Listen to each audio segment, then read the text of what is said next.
Ich bin der Vegan Satanist und gemeinsam begeben wir uns auf eine Reise. Ein Film ist die Kombination aller Kunstformen. Das eingefangene Bild vermittelt eine gewisse Unsterblichkeit. Doch entspricht dies der Wahrheit? Was passiert, wenn der fiktive Horror sich mit dem realen Leben überschneidet? Oder das transgressive Kino die eigenen Grenzen überschreitet? Und vor allem, was sehen wir wirklich nach dem Tod? Diese Fragen gehen wir heute mit Dr. Kai Naumann, dem Film- und Literaturwissenschaftler und selbsternannten Filmophilen, auf den Grund. Es freut mich, dass ich dich hier dabei haben darf. Die Freude ist ganz auf meiner Seite. Ich bedanke mich bei dir, dabei sein zu dürfen. Ist das schon ein professioneller Weg, auf dem wir das jetzt machen? Oder doch, könnte man so sagen, wir machen das jetzt professionell. Ach, stimmt. Was sagt man noch so? Hobbys, ne? Hobbys sind ja immer gern gehört. Also Reiten, Schwimmen, Lesen ist klar. Und Lesen, das war jetzt kein Witz. Reiten, Schwimmen ist ein Witz, aber Lesen ist kein Witz. Ich lese wirklich sehr, sehr viel, auch beruflich natürlich. Und bin, wie gesagt, großer Filmfreak. Ich mag sehr gerne Hörspiele in diesem Bereich, sehr viel auditive Kunstformen gefallen mir sowieso sehr gut. Das hat sich erst im Laufe der Jahre so entwickelt, dass ich so ein bisschen vom Visuellen auch jetzt zum Auditiven gekommen bin. Das macht mir großen Spaß.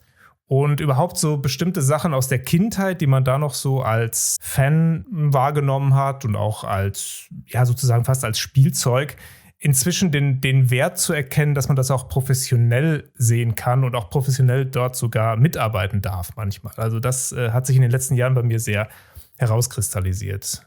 Genau. Und auf diese Schiene haben wir ja auch schon viel zusammen gemacht. Ja, ich fand es sehr faszinierend, dass du gerade nochmal darauf eingegangen bist, dass du viel liest als Literaturwissenschaftler. Das ist schon sehr beruhigend, dass diese Info noch hinterherkam. Ja, ne? Es gibt ja tatsächlich Wissenschaftler, die unterrichten einen Bereich, das haben die nie gelernt. Ist so, genau. Also es gibt auf jeden Fall, ich nenne jetzt keine Namen, es gibt auf jeden Fall Leute, die ich kenne, die, was weiß ich, studierte Politikwissenschaftler sind, studierte Historiker sind und arbeiten jetzt irgendwo im IT-Bereich oder so. Aber das ist auch überhaupt nicht hämisch gemeint, sondern da in unserem Sektor, gerade in Deutschland, da verschlägt es einen halt manchmal hin. Ne? Gerade wenn du im akademischen Bereich Fuß fassen willst, dann bist du an der Uni irgendwann angestellt, aber eben nicht unbedingt in der Lehre, sondern eher so in administrativen Tätigkeiten. Das mache ich ja auch sehr viel. Und wenn sich die Gelegenheit bietet, dann hat man vielleicht einen Lehrauftrag mal, den man ausfüllen kann. So ist das bei mir zum Beispiel auch. Also wenn ich in der Lehre gearbeitet habe, dann habe ich Seminare zum Beispiel gemacht über Dario Argento oder auch über Karl May. Also Sachen, die auf den ersten Blick sehr verschieden klingen, aber für mich ist das alles sehr nah beieinander. Also ich mache da, vielleicht ist das auch so eine Auszeichnung, die uns irgendwie auch so ein bisschen verbindet. Ich mache wenig Unterschied zwischen bestimmten Kriterien, die manche Leute aufstellen. Also für mich ist das alles gleichwertig interessant. Und wenn es zu mir spricht, dann spricht es zu mir und dann kann man darüber auch reden. Ich finde tatsächlich, dass bei Karl May und Dario Argento kein Riesenunterschied ist. Beide benutzen Day-to-Night-Effekte. Das heißt, sie haben tagsüber gedreht, färben das Bild blau und dann ist es Nacht. Ja. Aber noch viel wichtiger ist der Punkt, dass Dario Argento einen der bekanntesten Western gemacht hat, die es gibt. Und dafür hat er das Drehbuch verfasst. Und das war Spiel mir das Lied vom Tod. Richtig. Und von daher ist da tatsächlich eine Verbindung, die man auf den ersten Blick gar nicht wahrnimmt. Aber das ist das Interessante, wenn man sich mit Film auseinandersetzt. Absolut. Total interessant. Ich habe mich schon sehr früh für Dario Argento interessiert. Ich gehe jetzt mal davon aus, dass viele der Hörer wissen, wer er ist. Also bekannter italienischer Genre, Filmemacher im Giallo-Bereich, Thriller-Bereich. Und irgendwann bin ich dann über Spiel mir das Lied vom Tod gestolpert, so ungefähr zur selben Zeit, wie ich Argento kennenlernte, also so wahrscheinlich mit 10, 11 Jahren oder so wird das gewesen sein. Und dann stand da im Vorspann plötzlich sein Name. Da stand da Dario Argento. Ich glaube, unter Story ist er dann nur gelistet. Und Sergio Leone ist natürlich als Regisseur auch derjenige, der so die Lorbeeren so ein bisschen für sich eingeheimst hat. Aber im Grunde ist das Drehbuch von Argento und von Bernardo Bertolucci.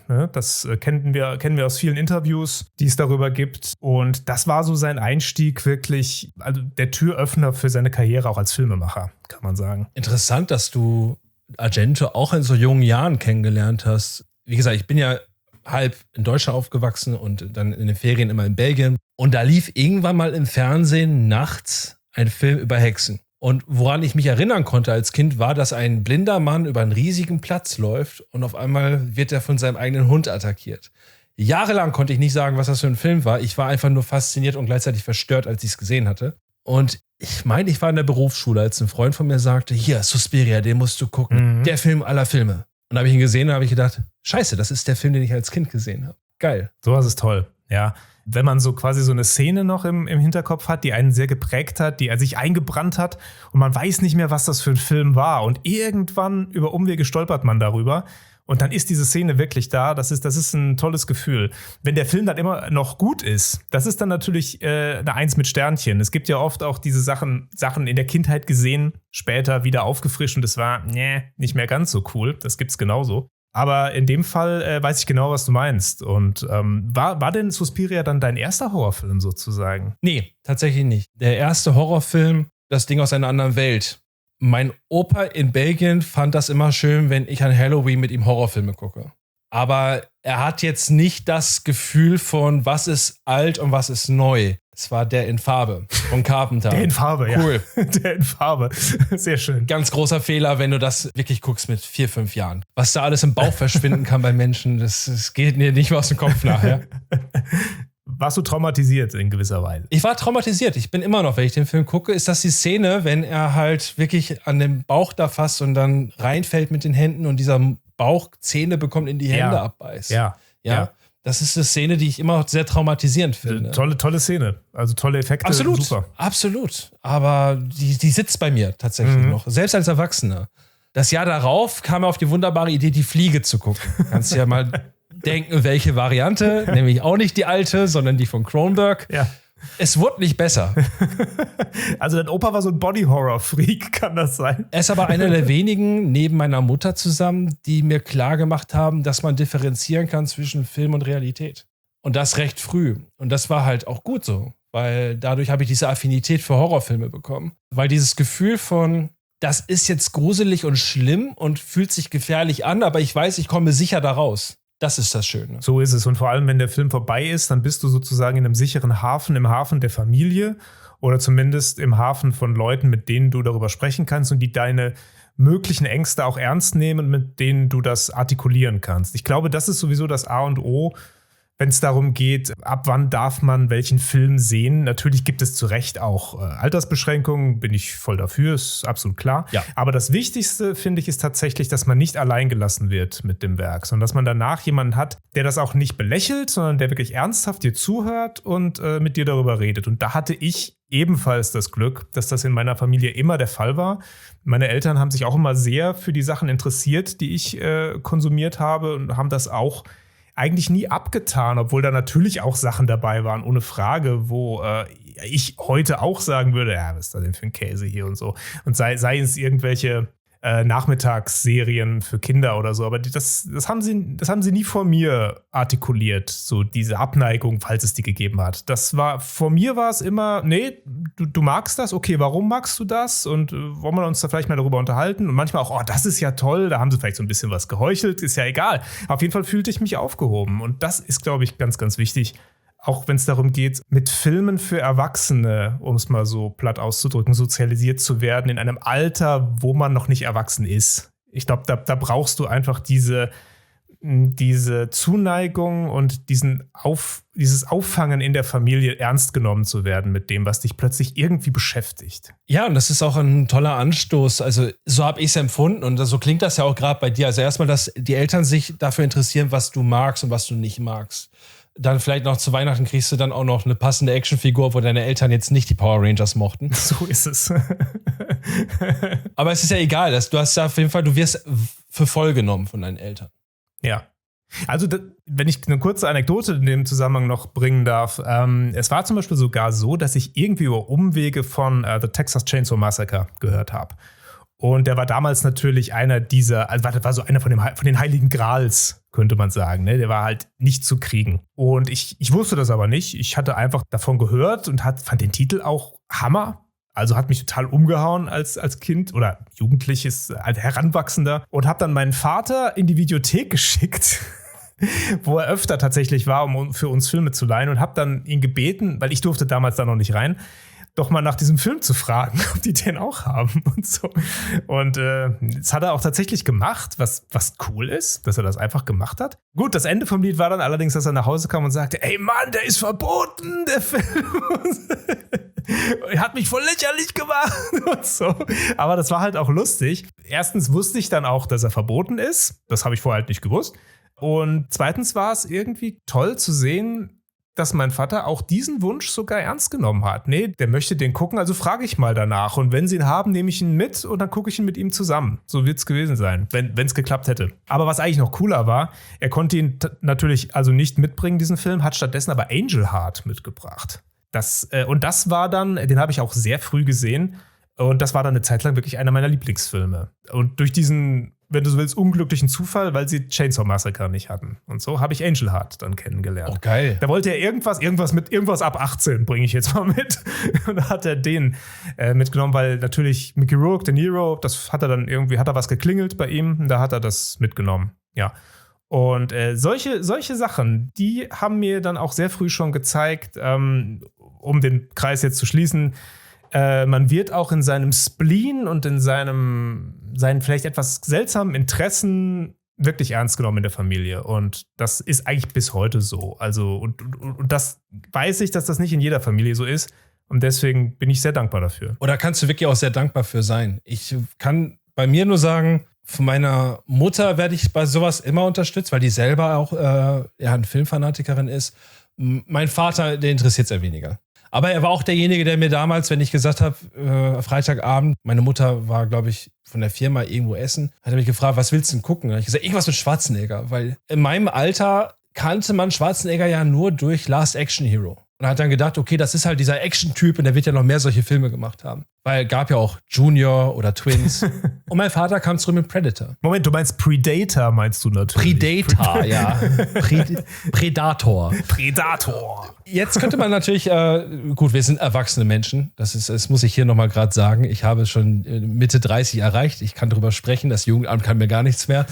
Mein Vater war halt so, dass er gesagt hat, mach dein Ding. Und da hat er mir einfach dieses Tape gegeben und da war ich alleine mit 9 und habe Predator geguckt. Das ist jetzt auch nicht, was ich einem Kind empfehlen würde. Also das ist auch so ein Film, wo ich sagen würde, ja, heutzutage, klar, man schmunzelt drüber, es ist ja lustig, diese Macho-Männer, aber trotzdem ist das kein Film, den du einem Kind einfach zeigst. So, da muss ein Erwachsener eigentlich beisitzen und mit dem Kind auch reden und das ist das, was ich auch sehr oft gekriegt habe als Kind, die Hand vor den Augen. Oh ja. Vielleicht kennst du das ja auch noch. Das kenne ich. Dass die Eltern die Hand vor die Augen gemacht haben und man hatte diese kleinen Schlitze. Ja. Konnte vielleicht ein bisschen erahnen. Und manchmal war es sogar schlimmer als die eigentliche Szene. Aber absolut. Ja, weißt du, wo ich vor allem immer die Hand vor die Augen gekriegt habe? Das ist jetzt voll witzig, weil mein Vater losgezogen ist, um Chainsaw Massacre zu holen. Ich habe die Hand vor die Augen gekriegt bei Aktenzeichen XY. Da durfte ich wenn jetzt was Schlimmes kommt, dann wurden mir die Augen zugehalten. Ja. Sehr lustig aus heutiger Sicht, aber es war tatsächlich so, ich habe das damals sehr oft gesehen, also XY, und hatte danach oft auch ein bisschen Angst. Also ich hatte da mehr Angst danach als nach einem Horrorfilm meistens. Weil das eben echt war, ne? Das geht mir genauso. Wir hatten Freitagabends, also so war ja das Programm damals, dann kam ja auf Sat.1 immer Akte. Mit Ulrich Meier. Genau. Und tatsächlich, wo du es gerade sagst, das waren die schlimmeren Fälle, weil die waren real. Ja. Und wenn da ein Mörder gesucht wurde, wurde er noch gesucht. Den hatten sie ja nicht gekriegt. Ja, natürlich. Und das berührte halt dann auch diese Ängste, die bei mir zumindest tatsächlich da waren, kann ich mich dran erinnern, die Angst, verloren zu gehen, die Angst, vielleicht entführt zu werden, die Angst, dass meinen Eltern was passiert. Also quasi diesen Hafen, diesen sicheren, von dem ich eben sprach, zu verlieren. Das war eine Angst, die in der Kindheit da war und die vermutlich bei vielen Kindern da ist und die natürlich dann durch so eine Sendung befeuert wurde, weil man da plötzlich nicht mehr diesen Rahmen des Spielfilms hatte oder auch der Katharsis am Schluss oder in irgendeinem Happy End oder so. Das war halt einfach schlimm, weil der Mörder wurde ja gesucht, ne? Der war halt irgendwo da draußen und natürlich hat man sich als Kind vorgestellt, scheiße, der steht direkt vor der Haustür jetzt. Und da kann ich mich noch sehr gut dran erinnern, dass mir das tatsächlich sogar mehr Angst gemacht hat als so mancher Horrorfilm. Im Englischen sagt man Stranger Danger. Das war ja die Zeit, wo man die Kinder immer gewarnt hat, steigt nicht in den Bulli von den Leuten, die dir Süßigkeiten verkaufen wollen. Und das war ja in unserer Kindheit genauso. Also ich kann mich auch daran erinnern, dass man immer aufgeklärt wurde, wenn ein Auto neben dir hält, lauf zu irgendeinem Haus, klingel an der Tür, schrei um Hilfe oder schrei, es brennt, dass die Leute aufmerksam werden. Sehr viele Sachen. Oder wenn du entführt wurdest, dass du halt gelernt hast, wie du wirklich dieses Rücklicht raustreten kannst, um deine Hand rauszustrecken. Etwas, was ich gar nicht weiß. Wird das heute noch unterrichtet, sowas? Also das war damals tatsächlich ein Schulprogramm Pflicht? Also ich erinnere mich, dass das bei mir in der Grundschule auch zumindest besprochen wurde. Ob das heute noch der Fall ist, ich könnte es mir vorstellen. Vielleicht, das ist jetzt aber Spekulation, kommt da sogar manchmal jemand Geschultes in die Klasse und erzählt den Kindern so ein bisschen was darüber. Bei uns war es eigentlich die Lehrerin, die das selber gemacht hat, weil es gab bei uns tatsächlich auch 2 konkrete Fälle, weil es wirklich irgendwann mal ein Schreiben gab an alle Eltern. Vorsicht, in der Nähe der Grundschule treibt sich ein Kinderbelästiger rum, so wird das damals halt genannt. Oder vielleicht wird es heute auch noch so genannt. Und das, muss ich sagen, hat mir auch ein bisschen Angst gemacht. Also mir ist nie zum Glück sowas passiert, aber überhaupt zu wissen, der Schulweg ist auf jeden Fall, also sagen wir mal so, sobald du den Fuß aus der Haustür setzt, beginnt eine potenzielle Gefahr. Das habe ich, glaube ich, durch diese Vorfälle gelernt. Durch dieses, seid vorsichtig, hier treibt sich ein komischer Typ rum. Da hatte ich vorher, glaube ich, wenig Gedanken dran verschwendet und habe ziemlich sicher gelebt, hier in so schönen Watte eingepackt in gewisser Weise. Und es ist immer ganz interessant, im höheren Alter über so Dinge nachzudenken, wo fing das eigentlich an, wo fingen bestimmte Ängste an oder, sagen wir mal, der erste Schritt, die eigene Sterblichkeit oder Versehrbarkeit zu reflektieren. Und das war bei mir komischerweise, glaube ich, so ein Vorfall, also zumindest so eine Nachricht. Da draußen sind böse Leute. Und die sind sogar ganz nah jetzt. Die sind in der Nähe der Schule. Da kann ich mich noch dran erinnern. Und das war immer 10-mal schlimmer als jeder Horrorfilm. Von daher war ich da bei Filmen immer relativ entspannt, muss ich sagen. Als ich klein war, da gab es diesen Schwerverbrecher Dieter Zuweme. Oh ja. Ein Name, der heutzutage vielen Leuten gar nicht mehr bekannt ist. Aber damals war er bekannt, weil er auf der Flucht war. Ja, das weiß ich noch. Und er war ein Mensch, wo überall gewarnt wurde, nicht ansprechen, der tötet. Und das ist egal, ob du ein Kind warst oder ein Erwachsener, er wird dich töten. Das war immer die Botschaft, die gesagt wurde. Und ich erinnere mich noch, dass ich an den Wochenenden, wo der so auf der Flucht war, durfte ich gar nicht lange draußen spielen, sondern nur 2 Stunden maximal, dann sollte ich wieder reinkommen. Weil man halt nicht wusste, es gab ja kein Internet, es gab ja nichts. Ne? Das heißt, man hatte wirklich die Sorge, der könnte hier überall sein. Ja, ich kann mich da voll dran erinnern. Der war ja auch bei dir in der Ecke da irgendwie. Ne? Ja, ich meine mich daran zu erinnern.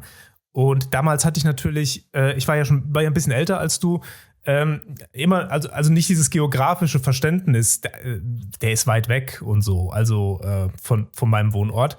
Aber auch das wurde ja relativiert, weil der kann natürlich näher kommen. Der wird ja nicht da bleiben, wo er ist und so. Gerade an diesen Fall kann ich mich auch noch dran erinnern, weil vor dem wurde wirklich gewarnt. Also wo wirklich gesagt wurde, der redet nicht lange, der killt dich direkt. Wow. Da hat man gedacht, man hätte mit Michael Myers zu tun. Ja, absolut. Das war plötzlich so ein Filmkiller, so ein Slasher-Killer im echten Leben. Und das weiß ich auch noch. Da habe ich auch Angst gehabt. Ja, interessant, dass du den jetzt erwähnst. Da hatte ich länger nicht mehr dran gedacht. Aber klar, bei mir war ein zweiter Fall das Gladbecker Geiseldrama 1988, wo Hans-Jürgen Rösner und Dieter Degowski nach einem Banküberfall einen Bus gekapert haben und dann zog das immer weitere Kreise und wir kennen alle Silke Bischoff als junges Opfer und den Jungen im Bus, der auch erschossen wurde, der auch erst 15 war. Also junge Menschen, die wirklich getötet wurden. Es ging natürlich dann so weit, diese Sensationsgeierei von den Journalisten und Versagen der Polizei. Also man fühlte sich plötzlich, oder ich fühlte mich als Kind plötzlich nicht mehr beschützt.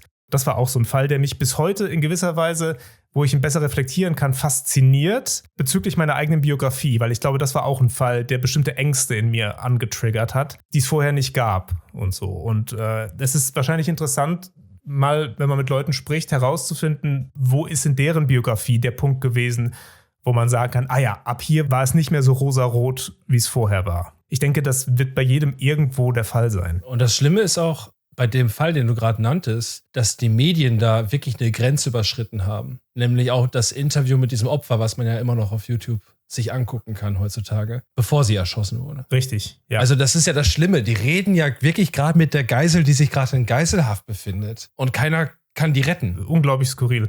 Und dann noch so Fragen, wie fühlen sie sich? Also das ist dann so völlig irre. Wie soll ich mich fühlen? Ich habe gerade eine Knarre am Hals. Also das ist, ist grotesk. Ist ganz, ganz schlimm. Ja, und das war einer dieser Fälle auf jeden Fall. Ich überlege jetzt gerade, wann bei mir der erste Horrorfilm war, weil du vorhin Suspiria erwähnt hast. Weil diese ganzen Ängste, die waren vorher ja schon da bei mir, diese realen Ängste. Und ich glaube, der erste Horrorfilm, an den ich mich so bewusst erinnern kann, war tatsächlich, das klingt jetzt ein bisschen komisch, aber war Halloween 4. Ich finde, das klingt gar nicht komisch, weil das lief damals in Dauerschleife quasi auf RTL 2. So ist es nämlich, genau. Also auf jeden Fall im Privatfernsehen irgendwie wahrscheinlich reingesappt. Da hatte ich aber noch gar keinen eigenen Fernseher im Zimmer. Das muss also im Wohnzimmer meiner Eltern gewesen sein. Ich weiß das gar nicht mehr genau.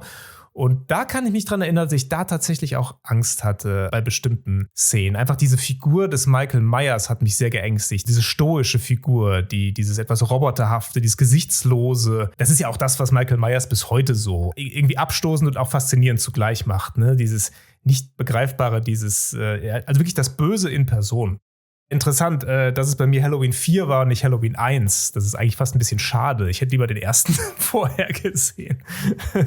Ich glaube, mein erster Halloween-Film war der 3., der nicht mal was mit Michael Myers zu tun hatte. Lag einfach oder ist dem geschuldet. Ich habe einen älteren Bruder und der hat natürlich dann, als er zur Realschulzeit, 7., 8. Klasse, hatte man VHS-Kassetten getauscht unter Freunden. Und du erinnerst dich wahrscheinlich noch, es gab 300-Minuten-Bänder. Das heißt, da konnte man 2 Spielfilme überspielen aus der Videothek. Wir hatten natürlich auch so welche, die waren immer schön beschriftet. Also man hat ja damals, weil man keine Höhlen sich drucken konnte oder so, hat man ja immer mit Hand die Logos nachgemalt und alles. Und ich kann mich noch erinnern, dass ich an diesen Schrank, wo die ganzen VHS-Kassetten waren, also unten waren halt Disney und Scooby-Doo, da kam ich halt dran. Und oben waren halt meistens die selbst aufgenommenen. Und mein Bruder hatte die schlimmen Filme hinten versteckt, weil er wusste ganz genau, dass meine Eltern die vordere Reihe nicht rausnehmen werden. Und als ich das dann entdeckt habe, da kam ich natürlich sofort auf die Idee, alles klar, keiner zu Hause, schmeiße ich jetzt mal rein. Und das war für mich Halloween 3. Das fand ich halt ganz schlimm mit diesen Masken. War aber mit einem anderen Bezug, denn ich habe damals gerne, vielleicht kennst du das auch als Literaturwissenschaftler, aber ich wette, du kennst es, Gänsehaut. Das waren diese Horrorbücher, die man damals als Kind lesen konnte. Und da gab es ein Buch über ein kleines Mädchen, was eine Maske aufzieht und dann kriegt sie diese Maske nicht mehr vom Kopf. Und dann wird sie zu dieser Maske. Das war mein erstes Gänsehautbuch und ich fand das ganz schlimm als Kind. Und dann sehe ich diesen Film Halloween 3 und dachte mir, oh Gott, das ist ja genau das. Und wenn ich dann mit anderen Leuten gesprochen habe, haben die gesagt immer, ja, Halloween 3 ist der beschissenste Halloween-Teil. Und ich dachte immer so, ich finde ihn gut. Ja, also ich finde, der 3. steht heute auch, natürlich steht der für sich, ist völlig klar. Es ist ein bisschen schade, dass der Halloween 3 heißt natürlich. Also Season of the Witch, der Untertitel müsste eigentlich der Haupttitel sein. Das hätte gereicht, ja. Ich finde den auch heute noch sehr guckbar. Ist noch gar nicht so lange her, da habe ich den noch mal gesehen. Also ich glaube auch irgendwann passend zu irgendeinem Halloween-Fest habe ich ihn gesehen. Und der hat mir große Freude nach wie vor bereitet. Ich finde, der ist gut gealtert. Der hat so diesen netten Charme der 80er Jahre. Das mag ich, dieser frühen 80er Jahre. Das ist schon cool. Und das fiese Ende, wo du einfach nie weißt, wie der Film endet. Ja, und das war natürlich, das war ein bisschen später natürlich, dieses Lied Happy, Happy Halloween, Halloween. Das war dann ja auf der ersten EP der Band Halloween, auch der Opener. Und da habe ich das dann wieder gehört. Dachte, ach das ist doch hier Halloween 3. Silver Shamrock. Ja, genau. Was ja eigentlich nichts anderes ist als London Bridge is Falling Down. Ja, genau. Richtig. Absolut. Aber das war halt cool, auf jeden Fall. Und dadurch dann auch die Brücke dann natürlich geschlagen zu meiner Liebe zur härteren Rockmusik, um es mal noch vorsichtig auszudrücken. Ja, Heavy Metal ist auch ein großes Thema bei uns beiden, was uns ja verbindet. Und da können wir jetzt auch mal drüber sprechen, weil das natürlich wie Arsch auf Eimer passt. Du hast ja gerade schon erwähnt Halloween und dann gab es noch eine andere Band, die uns beide verbindet, Cradle of Filth. Cradle of Filth. Bis heute einer meiner Lieblingsbands, das schon mal vorweg. Es gibt immer wieder Phasen, wo ich sie nicht höre und dann gibt es Phasen, wo ich sie fast in Dauerschleife höre. Das hat auch verschiedene Gründe. Also es hat bei mir mit der Jahreszeit ganz oft zu tun, wann ich welche Musik höre. Cradle ist für mich tatsächlich eher eine Band so für die dunkle Jahreszeit, Überraschung, nicht unbedingt für den Sommer. Und es hat so ein bisschen damit zu tun, in welcher Phase ich mich gerade befinde, wofür ich mich, sagen wir mal, philosophisch, literaturgeschichtlich interessiere, womit ich mich befasse. Weil Cradle of Filth ist eine sehr textlastige Band, das muss man ja sagen. Also erstmal muss man sagen, es ist ja Extreme Metal, also das ist schon Geknüppel, kann man schon sagen, sehr oft. Aber hinter dieser brachialen Musik verstecken sich wirklich ganz großartige Texte und zwar in vielerlei Hinsicht. Also es ist sehr oft das Shakespearean English, also ein Englisch, das wir als Deutschsprachler erstmal so ein bisschen durchdringen müssen. Da muss man sich wirklich reinknien. dann gespickt mit Wortspielen ohne Ende, die auch natürlich für den Nicht-Engländer etwas schwer zu verstehen sind. Thematisch sehr viel Literaturthemen, philosophische Themen.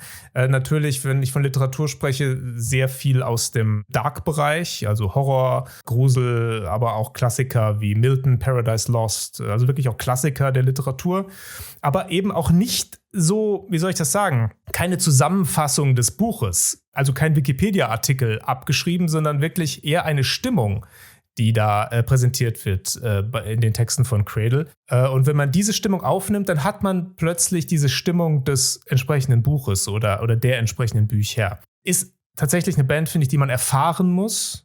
Es ist sehr schwer, über diese Band zu reden. Man muss sie wirklich erfahren. Und man muss sich ein bisschen durchkämpfen durch den kakophonischen Gesang, durch die Black-Metal-Instrumentierung.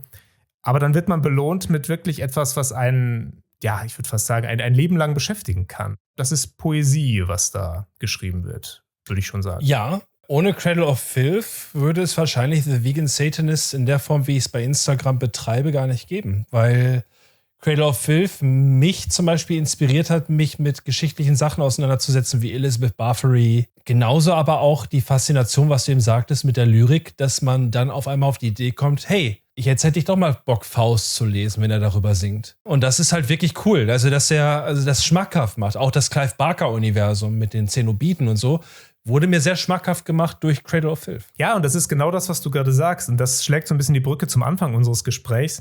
In Cradle wird zum Beispiel auch kein Unterschied gemacht zwischen dem, was man hier bei uns E- und U-Kunst nennt. Ne? Also da steht Clive Barker plötzlich mit Hellraiser und Pinhead einfach neben Faust. Oder Frau Bathory steht neben auch Leuten aus dem eher trivialen Bereich vielleicht, ne? Oder so. Und das gefällt mir, dass Danny Filth, der Sänger und gleichzeitig Texter der Band, dass der schon eine große Liebe auch zur Pulp Fiction hat. Dass der alles gleichermaßen wertschätzt. Ein sehr kluger Mensch, gebildeter Mensch, belesener Mensch.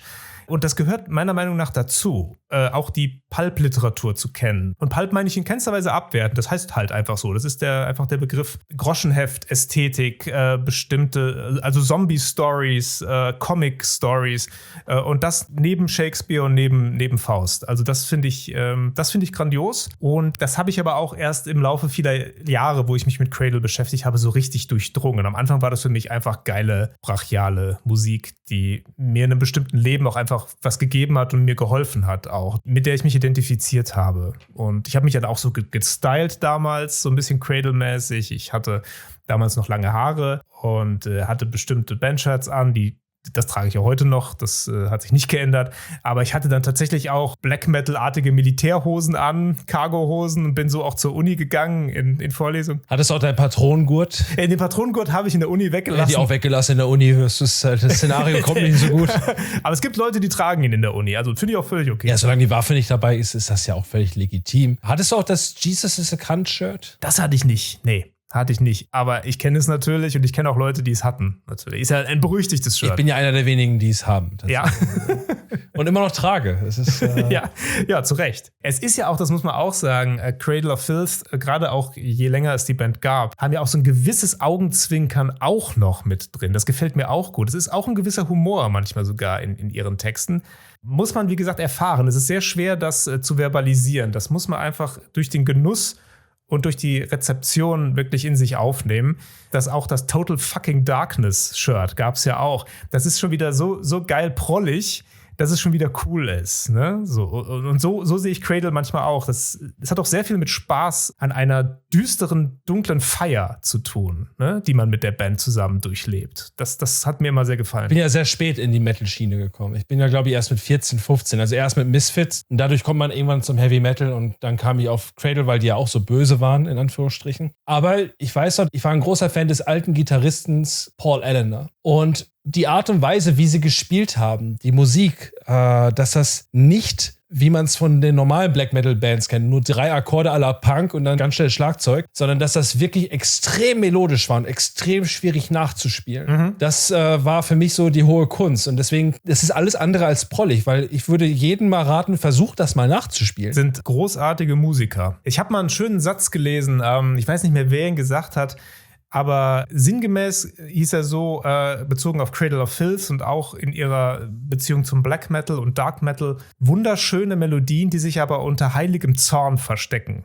Und ich glaube, das trifft es ganz gut. Also da ist so eine Wut, auch in der Art, wie Dani Filth performt. Ne? Das klingt ja manchmal wirklich wie so ein keifender Dämon und dann gleichzeitig auch wieder an einer anderen Stelle wie so ein rotziges Kind. Ne? Das hat fast ein bisschen was Punkiges plötzlich, wie er da singt. Also ich finde diese Range seiner Stimme und seine Art des Gesangs auch unglaublich faszinierend und hat sich im Laufe der Jahre auch verändert.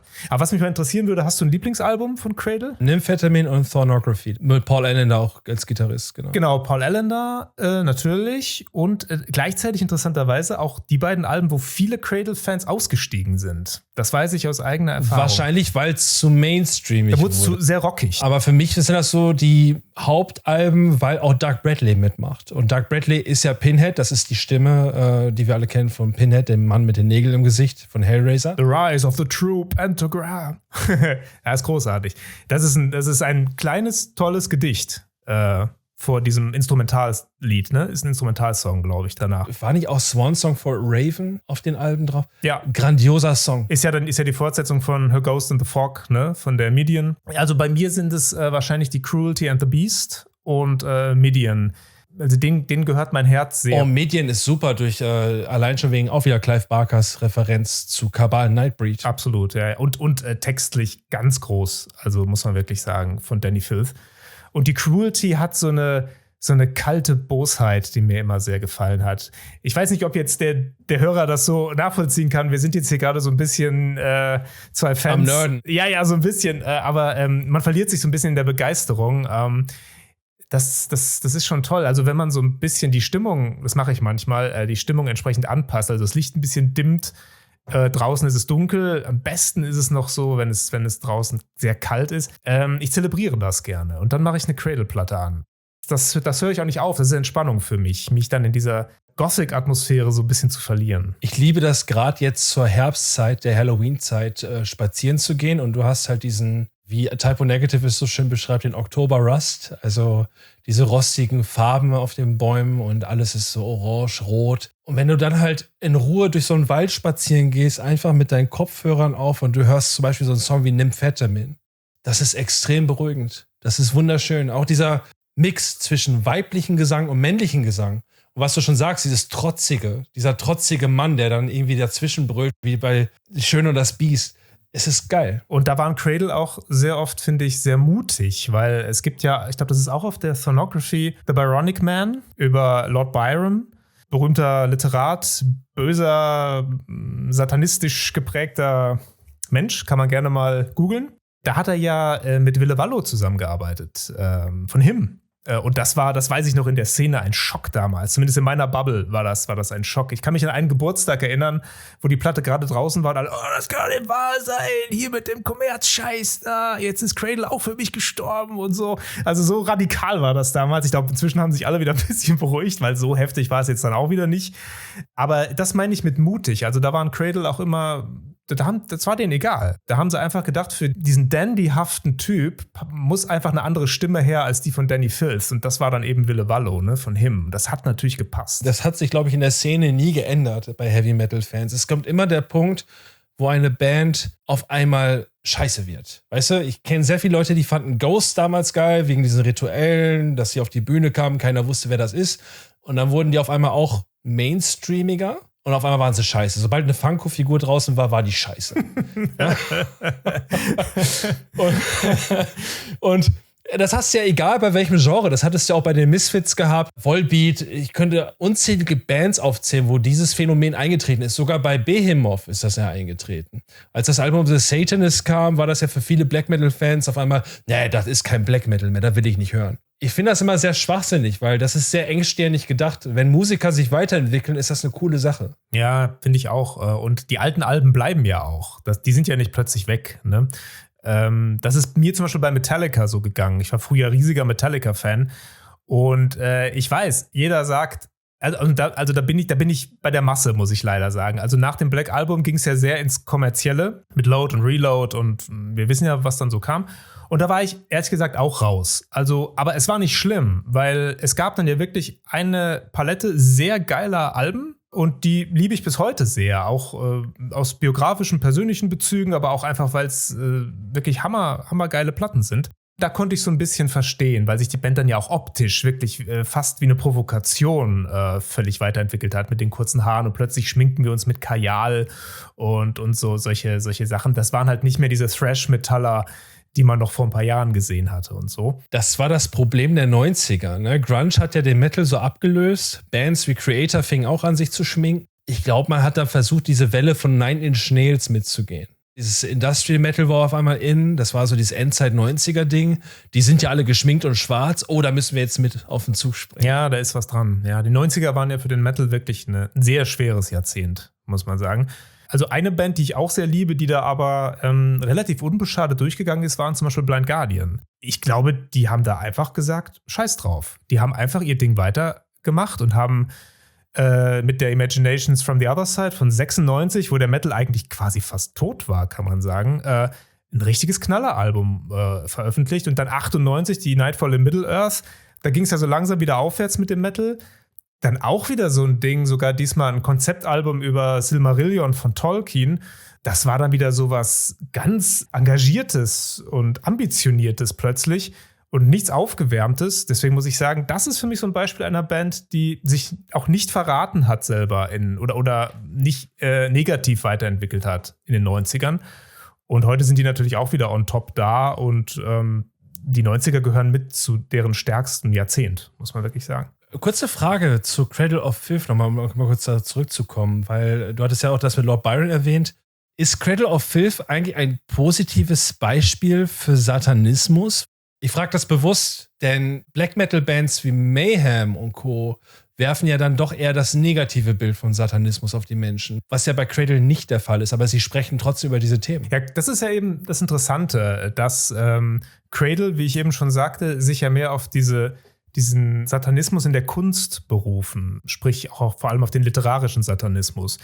Um mich selber kurz nochmal ins Spiel zu bringen, ich war und bin ein riesiger Fan von Charles Baudelaire, dem Lyriker aus Frankreich, der ja satanistische Lyrik geschrieben hat, Die Blumen des Bösen. Und auch der wurde ein paar Mal zitiert in Cradle-Songs und so weiter. Und auf dieser Ebene funktionieren eben auch die Lieder von Cradle of Filth. Eben nicht diese, wie soll man sagen, dieses kultivierte Böse im Sinne von einer Art Krieg führen gegen ein spirituelles Regime wie das Christentum. Das ist Cradle of Filth zu platt. Also die sind, könnte man fast sagen, weniger Black Metal, sondern eher so Dark Atmospheric Metal, wenn man da irgendwie sowas nennen will.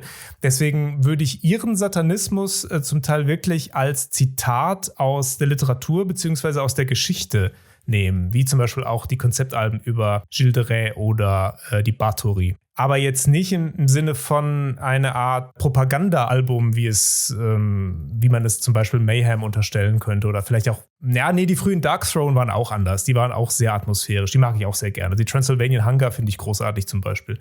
Das ist ganz toll. Du hast ja vielleicht auch gerade Blick in mein Zimmer, sie hängt da hinten auch an der Wand, vielleicht siehst du sie auch. Ja, ich sehe sie und ich sehe auch Bathory hängt da auch. Bathory, auch ganz großartige Band. Aber das sind halt die Bands, die nicht dieses plakative, satanistische hatten. Also ich hatte ja eben bewusst Mayhem genannt, aufgrund dessen, dass man ja quasi den Sänger mit Selbstmord, wo man nochmal die Schädelstücke eingesammelt hat, ein Foto als Albumcover und dann sich eingeredet hat, wow, der ist jetzt, wir sind jetzt richtig böse, wir sind satanisch, wir machen alles für den Teufel. Das ist halt absurd. Also es ist halt nicht das, wofür Satanismus steht. Nein, absolut nicht. Also Satanismus ist ja keine, was du jetzt genannt hast, wäre Teufelsanbetung. Und das ist ja von Satanismus so weit entfernt wie Äpfel von Erdbeeren. Aber das ist das Bild, was in den Medien immer vermittelt wird. Natürlich. Es geht mehr um eine Weltsicht, sagen wir mal, eine sehr irdisch bezogene Weltsicht. Also letztendlich so das Streben des Menschen nach Erfüllung auf Erden. Also der Satanist ist kein Kind der Verheißung, wie sie zum Beispiel im Christentum gegeben wird, dass das wahre Glück erst nach dem Tod entsteht, sondern dass du, wenn du gläubig bist, in den Himmel kommst und so weiter. Und da wird's dann schön. Sondern der Satanist, der ist davon überzeugt, dass das wahre Glück zur Lebenszeit auf Erden zu finden ist. Und das natürlich auch im gegenseitigen Respekt mit den Mitmenschen und eben auch vor allem mit der Natur, weil er sich selbst auch eben als Teil der Natur begreift, was er natürlich faktisch auch ist. Deswegen muss ich immer lachen oder schmunzeln, wenn ich sage, dass ich The Vegan Satanist bin, kommt von Leuten immer die Reaktion, Wie geht das? Und eigentlich ist das total selbsterklärend, weil das genau das ist, was du gerade erklärt hast, im Einklang mit der Natur und allem. Das heißt, ich respektiere ja alle Formen des Lebens. Bei denen ist sofort im Kopf, oh, der schlachtet doch Tiere als Satanist. Was ja gar nicht der Fall ist. Die kennen dich sehr schlecht. Also ich sitze hier übrigens dem größten Tierfreund der Welt gegenüber, glaube ich gerade. Du weißt, was ich meine, ne? Also das ist das Bild, was vermittelt ist, dass wir alle ritualmäßig irgendwelche Katzen opfern oder irgendwelche Hühner aufschlachten, nur um mit dem Teufel in Kontakt zu treten, von dem allen nichts dergleichen überhaupt stattfindet. Ist natürlich medial auch sehr oft transportiert worden und auch in etwas minderwertiger Literatur wird das ja auch immer wieder befeuert, ne, und so weiter. Das ist natürlich Quatsch und ist auch in den Bereich der Mythen zu verweisen. Natürlich gibt es bestimmte Filme, die wir beide ja auch sehr mögen, die solche Klischees immer wieder aufgreifen. Filme von B-Movie-Natur, die aber einen absoluten Charme haben. Aber das ist natürlich muss, wie gesagt, eine filmische Repräsentation eines Klischees, ne, und so weiter. Und damit wird gespielt. Das ist also nicht das, was Satanismus tatsächlich auszeichnet. Nee, es hat ja auch etwas Humoristisches. Natürlich. Klar, wir beide haben wahrscheinlich jetzt auch denselben Gedanken mit Rosemary's Baby. Ja. Es ist einfach ein grandioser Film. Der ist einfach gut inszeniert, gut gemacht, gute Story. Aber es hatte halt mit Satanismus null zu tun. Nein. Das war aber auch nicht Polanskis Ziel. Also da ging es auch um eine bestimmte Stimmung in den End-60ern. Also sagen wir mal so, auch so eine Sektenbildung in den USA, bestimmte Glaubensrichtungen in den USA, wo niemand so genau wusste, wen oder was beten die da an oder was ist deren Ziel. Und das ist, denke ich, eines der Themen auch von Rosemary's Baby, dass es da so mitten in der Großstadt so eine Mini-Enklave von reichen Bürgern gibt, die da tatsächlich das Kind des Teufels auf die Welt bringen wollen. Das ist ja auch schon wieder eigentlich so drüber, dass es schon wieder ironisch ist, aber gleichzeitig natürlich auch total beängstigend. Ne? Aber es steht, denke ich, auch stellvertretend für politische Unruhen und eben auch Unruhen im Sinne von so kleinen Splittergruppen, von Glaubensrichtungen und spirituellen Ausrichtungen damals in den 60ern. Aber interessant ist auch, dass die Ansichten sich jedes Mal ändern, gerade auch im medialen Bereich oder in der Gesellschaft. Du hattest ja damals die Hexenverfolgung. Und als die vorbei war auf einmal Okkultismus und Satanismus war anerkannt. Und das war sogar für, wie du eben schon sagtest, für Autoren mega interessant. Es war für die Wissenschaft interessant. Dann hatten wir jetzt so in den 80ern, im letzten Jahrhundert, kann man ja sagen, da war die Satanic Panic in den USA ganz groß. Auf einmal waren alle, die in der Church of Satan waren Kinderschänder, Ritualmörder und. Und als das rauskam, dass das alles Blödsinn ist, auf einmal war das wieder völlig akzeptiert in der Gesellschaft, dass Leute sich mit Satanismus auseinandersetzen. Es ist sehr lustig zu sehen, dass es immer diese Hexenjagd gibt und dann wieder eine Normalität eintritt. Klar, denk mal an die Hexenjagd auf bestimmte Filme in den 80er Jahren, auch gerade in Deutschland, ne? Und der Arm reicht ja bis heute. Du weißt das ja besser als jeder andere, ne? Du bist da ja sehr aktiv in der Befreiungskunst von Filmen auch zum Beispiel unterwegs.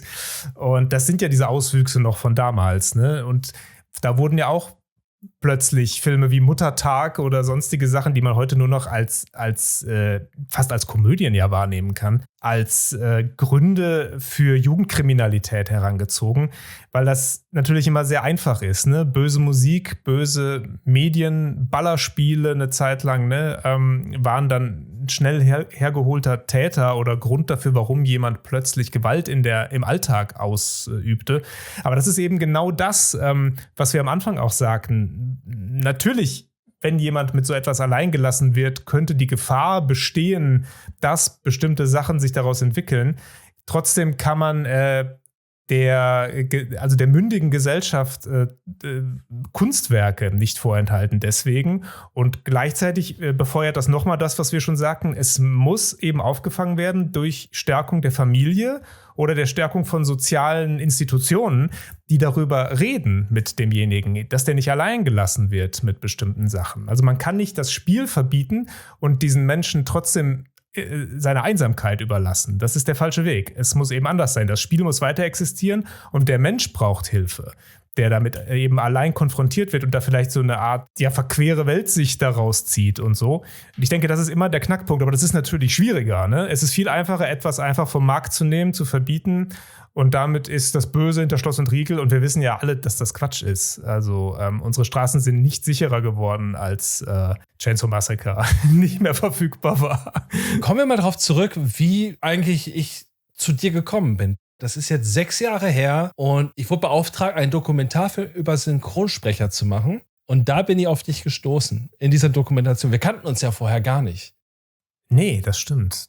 Und da haben wir uns zum ersten Mal bei diesem Dreh getroffen, bei dir da unten in der Ecke. Und dann sind wir ins Kino gegangen und haben da in diesem leeren Riesenkino dieses Interview geführt. Und das war so surreal, weil ich mit jemandem sprechen konnte, der auf einer Wellenlänge ist. Und das war ich schon gar nicht mehr gewohnt. Das klingt jetzt absurd, aber während des Studiums hatte ich nicht wirklich mit Leuten zu tun, die sich mit Film und Medien auseinandergesetzt haben.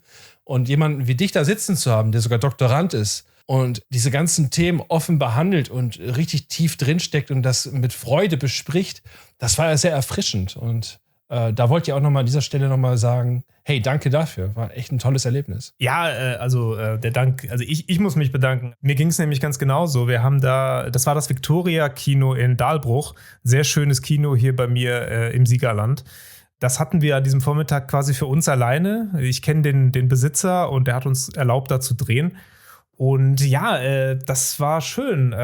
Wir haben da wirklich sehr lange über Synchronarbeit gesprochen und mir ging es ganz genauso wie dir. Also ich habe vorher nicht viele Leute gekannt, die auch dieses Kulturgut Synchron zum Beispiel so zu schätzen gewusst hätten. Ganz im Gegenteil. Das ist ja sehr oft in bestimmten Bubbles auch eher sowas, was belächelt wird, oder heute wird sowieso sehr viel im Original geguckt und finde ich sehr schade, weil da haben wir in Deutschland natürlich eine Tradition, die es zu pflegen gilt und die meiner Meinung nach grandiose Meisterwerke hervorgebracht hat von Synchronfassungen.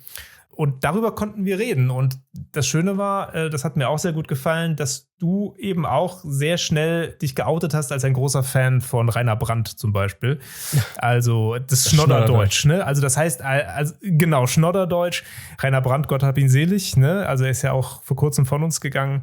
Großer, wichtiger Mann im Synchronbereich. Für alle, die es nicht wissen, Bud Spencer, Terence Hill, das sind die Filme, die er als Dialogregisseur betreut hat. Die 2, er war die Stimme von Tony Curtis. Damit fing es an eigentlich. Genau, und darüber haben wir dann eben auch sehr viel geredet. Eben nicht über diese Hochglanz-Synchros, die natürlich auch grandios sind, sondern eben auch über diese sleasigen und schnodderigen Synchros der 70er und 80er Jahre, für die es auch eigentlich kaum ein Pendant gibt auf der Welt. Da sind wir auch ein Unikat hier. Und das hat mir sehr gefallen, genau. Und da haben wir uns kennengelernt und uns auf Anhieb, ich kann jetzt nur von mir sprechen, wir haben uns, glaube ich, sehr gut verstanden sofort. Geht mir ja genauso. Wir hatten ja auch über Grusellabyrinth gesprochen auf einmal, dass du da ja auch mitgemacht hattest, eine kleine Doku. Gruselkabinett. Gruselkabinett, genau.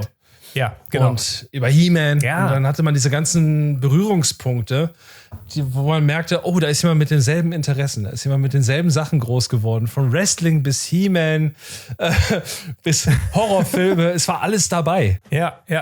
Bis Cradle of Filth. Ja, das war schon eine schöne Begegnung, muss ich sagen. Und ich glaube, dann haben wir uns eine Zeit lang nicht mehr so viel gesehen. Ich weiß gar nicht mehr, wann das ist. Also irgendwann haben wir uns für einen Audiokommentar getroffen, glaube ich. Ne? Genau, und das ist auch einer der Punkte, wo ich hier dir danken muss. Deswegen ist mir das auch wichtig, dass du in dieser Sendung hier bist.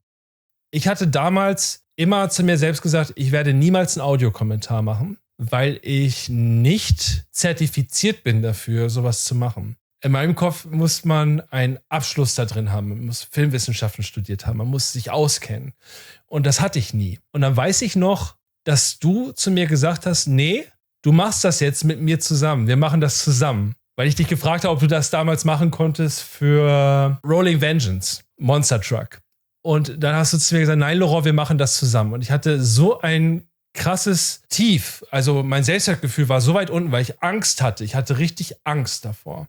Weil, ist ja klar, wenn du gehört wirst auf einmal in ganz Deutschland als Audiokommentar, ist belastend in einer gewissen Form. Und das hast du mir komplett genommen. Du hast dich da mit mir hingesetzt, du hast gesagt, wir machen das, und du hast mich für voll genommen und mich auch, was wir eben am Eingang schon hatten, du hast mich als erwachsene Person wahrgenommen, die man ernst nehmen kann. Und das war halt für mich der ausschlaggebende Punkt, wo ich dachte, krass, Da nimmt mich einer ernst und denkt, ich habe eine Expertise. Wow. Und das führte dann irgendwann auch dazu, und da kommen wir gleich zu 120 Tage von Sodom. Aber jetzt erstmal da mit den Audiokommentar, da wollte ich dir danken. Wow, ja, das ist schön zu hören. Also das freut mich, dass das dir so viel bedeutet hat. Und ja, ich war sofort davon überzeugt, dass das auch gut mit uns beiden harmoniert, dass wir sowas ohne Frage machen können und auch, dass du auch alleine sowas hättest machen können, weil du hast mich ja schon sehr früh immer sehr begeistert und auch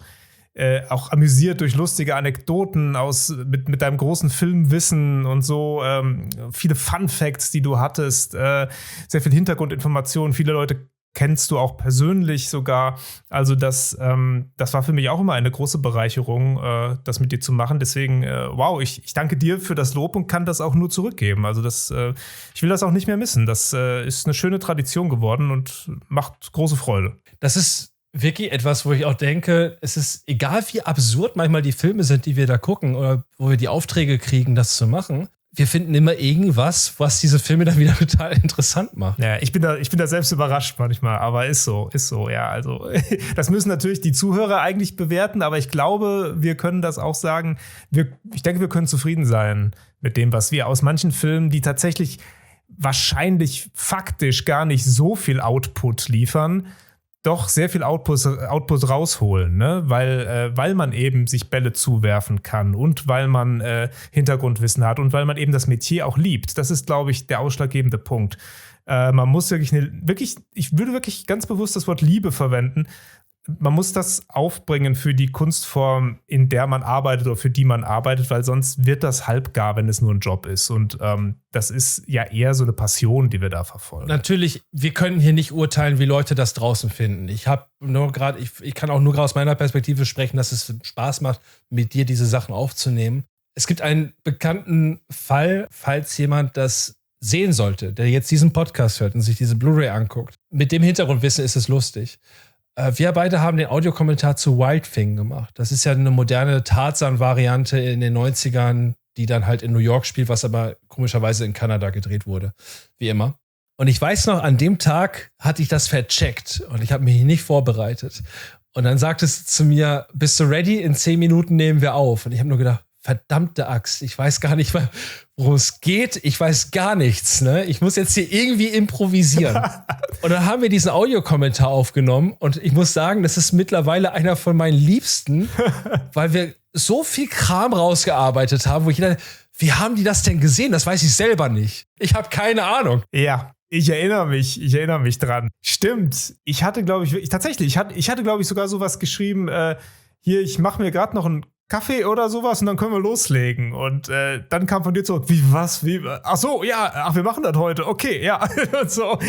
Und es war natürlich sehr lustig und man hätte ja auch verschieben können. Das wäre ja jetzt ja nicht so schlimm gewesen. Aber wir haben es dann durchgezogen, weil ich glaube, das hat mit dem zu tun, was ich eben gesagt habe, weil wir eben schon so eine gewisse Form von eingespielten Team waren und sind, dass man weiß, man konnte sich auf den anderen so ein bisschen verlassen und wenn ich hänge, dann holt er mich da irgendwie raus oder führt mich weiter. Das Gespräch wird jetzt nicht so stocken. Und genauso war es auch. Und ich habe überhaupt nicht gemerkt, dass du quasi keine Notizen vorliegen hattest oder dich nicht vorbereitet hast. Ich war wie immer sehr begeistert von deinem Fachwissen. Und das war ein schöner Audiokommentar. Und auch einer, der, finde ich, den Film wieder sehr aufgewertet hat, tatsächlich. Ja, und das ist ja das Kuriose daran. Und deswegen erwähne ich das ja gerade, weil wir da ja auch auf einmal mit dieser ganzen Hippie-Geschichte, mit der Satanic Panic, das war ja alles Thema. Das haben wir beide ohne Vorbereitung, haben wir einfach drauf losgelegt. Ja. Und man hört sich das heute an. Ich musste das ja ein paar Mal hören, aber ich ja den Audiokommentar angelegt habe. Da habe ich gedacht, was reden die da? Und da ist mir eingefallen, das sind ja gar keine, das bin ja ich. Völlig bekloppt. Ja, das ist immer am schönsten, wenn der das eintritt. Dann noch ein Punkt, was mir sehr am Herzen liegt. Und ich glaube, da wird auch nichts mehr rankommen, was man in Zukunft machen kann. Also ich glaube, da kann kommen, was will. Aber High Tension war, glaube ich, unser Höhepunkt. Ja, würde ich auch sagen. Es war verrückt, nachher die ganzen Resonanzen zu sehen im Internet von Leuten, die gesagt haben, wow, ich habe den Film zum ersten Mal kapiert und das ist mega toll. Das war schön zu lesen, ja, dass das auch wertgeschätzt wurde, was man gemacht hat. Ja, auf jeden Fall. Mit dem Filme befreien, das ist ja das, was ich nebenbei in meiner Hauptberufstätigkeit mache, dass ich halt ehemalige indizierte und beschlagnahmte Filme befreie mit. Und High Tension war so ein Thema, was ich für eine andere Firma befreien sollte. Und mir war gar nicht bewusst, dass ich den Film als einer der wenigen wirklich komplett verstanden habe und übersetzt habe, sodass das jeder verstehen kann. Das ist völlig bekloppt. Ja, und gerade deine Beschäftigung mit dem Film war ja auch die Basis für unseren Audiokommentar. Ne? Deswegen muss ich auch sagen, also ohne deine Vorarbeit wäre der Audiokommentar wahrscheinlich nicht so toll geworden, wie er geworden ist. Und du hast recht, gerade der kam ja sehr gut an draußen bei den Fans. Und auch nochmal an der Stelle ein großes Dankeschön für das viele Lob, das es gab. Also das freut einen natürlich wirklich, weil oft werden Audiokommentare wahrscheinlich so nebenbei gehört, könnte ich mir vorstellen, oder manchmal auch gar nicht gehört. Und dass das mal von vorne bis hinten durchgehört wird und auch wirklich einen Mehrwert dann hat, das zurückzukriegen, das ist selten und das ist natürlich schön. Aber das gebührt wirklich zu 90% wirklich dir, weil du diese tolle Vorarbeit gemacht hast. Also ich war da auch staunend, was du da alles geleistet hast. Das kann ich so nicht stehen lassen. Das ist wirklich 50-50. Das sind wir beide. Wir sind beide ein Doktor und kein Halber. Okay, akzeptiert, ja. Von daher, ohne dich würde es mich da gar nicht geben. Das ist einfach das Ding. Oh Gott. Also ich bin Frankenstein, du bist das Monster sozusagen. Bingo. Siehst du, da sind wir wieder bei der Literatur. Aber jetzt nochmal, um auf Medien zu kommen, weil jetzt kommen wir zu dem Punkt, ich hatte es vorhin schon mal erwähnt, die 120 Tage von Sodom von Pasolini ist der Film, wo meine Grenze überschritten ist. Du meinst deine Grenze auch als Zuschauer? Als Zuschauer, genau. Hier wurde einfach jegliche Grenze meiner Aufmerksamkeit überschritten von meiner Akzeptanz, was ich im Kopf dulden kann. Diese Thematik mit Vergewaltigung, Folter, dass die Leute Kot essen müssen, das hat ja alles eine symbolische Bedeutung in dem Film. Aus der Perspektive muss man sagen, ein cineastisches Meisterwerk, was die Kritik angeht. Aber von der menschlichen Seite aus war das Ultimatum für mich. Und das war halt traumatisierend. Es ist ja eine Selbstfindung, die ich hier mache. Ich frage mich ja wirklich, wer bin ich, was mache ich, wo will ich hin, was ist das Ziel? Und jetzt würde ich gerne mal deine Einordnung dazu hören. Wie würdest du das einschätzen, wenn du beruflich dich mit etwas auseinandersetzen musst, wo du denkst, das ist meine persönliche Nemesis und das ist meine persönliche Grenzüberschreitung? Wie würdest du auf sowas reagieren? Oder wie würdest du aus dieser Situation dich entwickeln? Weil genau das ist mir ja passiert. Okay, das ist interessant. Also ich wusste jetzt zum Beispiel nicht, dass tatsächlich deine Beschäftigung mit dem Film so einen Effekt auf dich hatte, dass der dich sozusagen, du hast das Wort traumatisiert sogar gerade verwendet. Ja, also für mich ist das ein transgressiver Film. Das war der Begriff, den ich gesucht hatte. Ja, ohne Frage. Klar, natürlich. Ich muss mal gerade zurückdenken, wie das zum Beispiel bei mir war, als ich den das erste Mal sah. Also der hatte ja schon sehr früh, wenn man sich mit Filmen beschäftigt hat, diesen Mund-zu-Mund-Propaganda-Charakter. Ne? Also das war auch so ein Film, der nicht zu beziehen war über den üblichen Weg, aber man wusste, er existiert irgendwo. Und die anderen Filme von Pasolini waren natürlich in meisten Fällen greifbar, nur dieser eine Film eben nicht. Und dass Pasolini ein streitbarer Regisseur war, ein Provokateur, ein Intellektueller, das war ja alles schon bekannt. Deswegen war dieser Film auf jeden Fall auch so eine Art, ja, auch sowas wie, du würdest jetzt wahrscheinlich den Begriff Endgegner verwenden irgendwie. Also den Film muss man einfach sehen und so weiter. Bei mir war es zum Beispiel so, dass ich ihn über die Uni bezogen habe. Es gab damals so eine Art Mediathek an der Uni, Videokassetten damals noch. Und da gab es ihn aber nur auf Italienisch. Das heißt, ich habe die 120 Tage von Sodom, Salo, auf Italienisch ohne Untertitel gesehen das erste Mal. Hab überhaupt nichts verstanden damals, war aber einfach nur schockiert von den Bildern. Das weiß ich noch. Und ich weiß noch, dass ich damals gesagt habe, den Film will ich nicht noch einmal sehen. Der hat mich auch verstört, wirklich verstört. Und ich hatte schon viel gesehen zu dem Zeitpunkt, aber der hat mich verstört. Der war was Neues, eine Intensität, die ich so noch nicht kannte. Und ich glaube, da komme ich so ein bisschen darauf, was du eben meintest. Wenn ich mir jetzt vorstellen müsste, ich müsste über diesen Film etwas schreiben, ich müsste ihn sogar befreien. Ich müsste quasi seine Rechtfertigung darlegen, dass er bezogen werden darf im freien Handel. Und dafür müsste ich ihn wirklich zahlreiche Male sehen und einzelne Szenen wirklich auseinandernehmen. Weiß ich auch nicht, ob ich das damals so ohne Abscheu hätte schaffen können. Also für mich wäre da tatsächlich auch eine Grenze erreicht gewesen.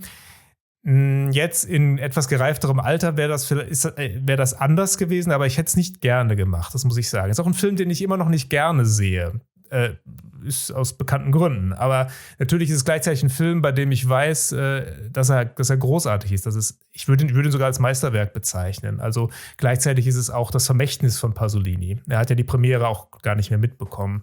Dass du es wirklich dann durchgezogen hast, trotz dieser, wie du es sagtest, Traumatisierung durch den Film, das ist natürlich dir hoch anzurechnen. Plus Erfolg, ne? Es war ja von Erfolg gekrönt. Ja, ich habe es geschafft, den Film, der ja eigentlich jetzt nicht zu befreien galt, zu befreien. Das ist unglaublich. Also, wir reden hier tatsächlich von Salò, von Pasolini. Das war der berühmte Endgegner. Also, der war ein Mythos in Deutschland vor allem. Also, es gab immer mal wieder irgendwie Kopien von diesem Film, aber der war halt nie im Handel zu beziehen. Jedenfalls nicht in Deutschland im freien Handel. Und das hat sich jetzt durch dich natürlich geändert. Und ich muss jetzt dann einfach die Gegenfrage stellen, wie hast du denn diese Abscheu dem Film gegenüber dann überwunden bei dieser Arbeit? Jetzt wirst du lachen, gar nicht. Ganz im Gegenteil. Der Film hat für mich sich dann noch tiefer eingebrannt in mein Trauma, weil ich musste ja Argumente finden, dass das alles seine Richtigkeit hat, dass da Kunst stattfindet, die Kritik, die da stattfindet. Das heißt, ich musste ja wirklich jegliche Szene bis aufs Detail sezieren.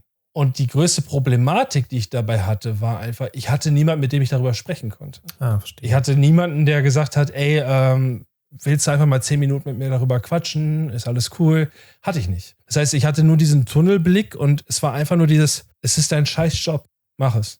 Und das ist etwas, wo ich heutzutage, dadurch, dass ich jetzt auch gefestigter bin, das ist ja das, was in mir halt der Satanist ausmacht, der sagen würde, diese Grenze würde ich nicht mehr überschreiten, das würde ich nicht mehr machen so. Deswegen müssen sich jetzt auch die Fans jetzt ganz stark sein. Audiokommentar, das übergebe ich dir das Wort von mir. Du kriegst dann meine Notizen. Ich werde den Film aber nicht nochmal gucken. Also ich schaff's nicht. Ich verstehe. Wow.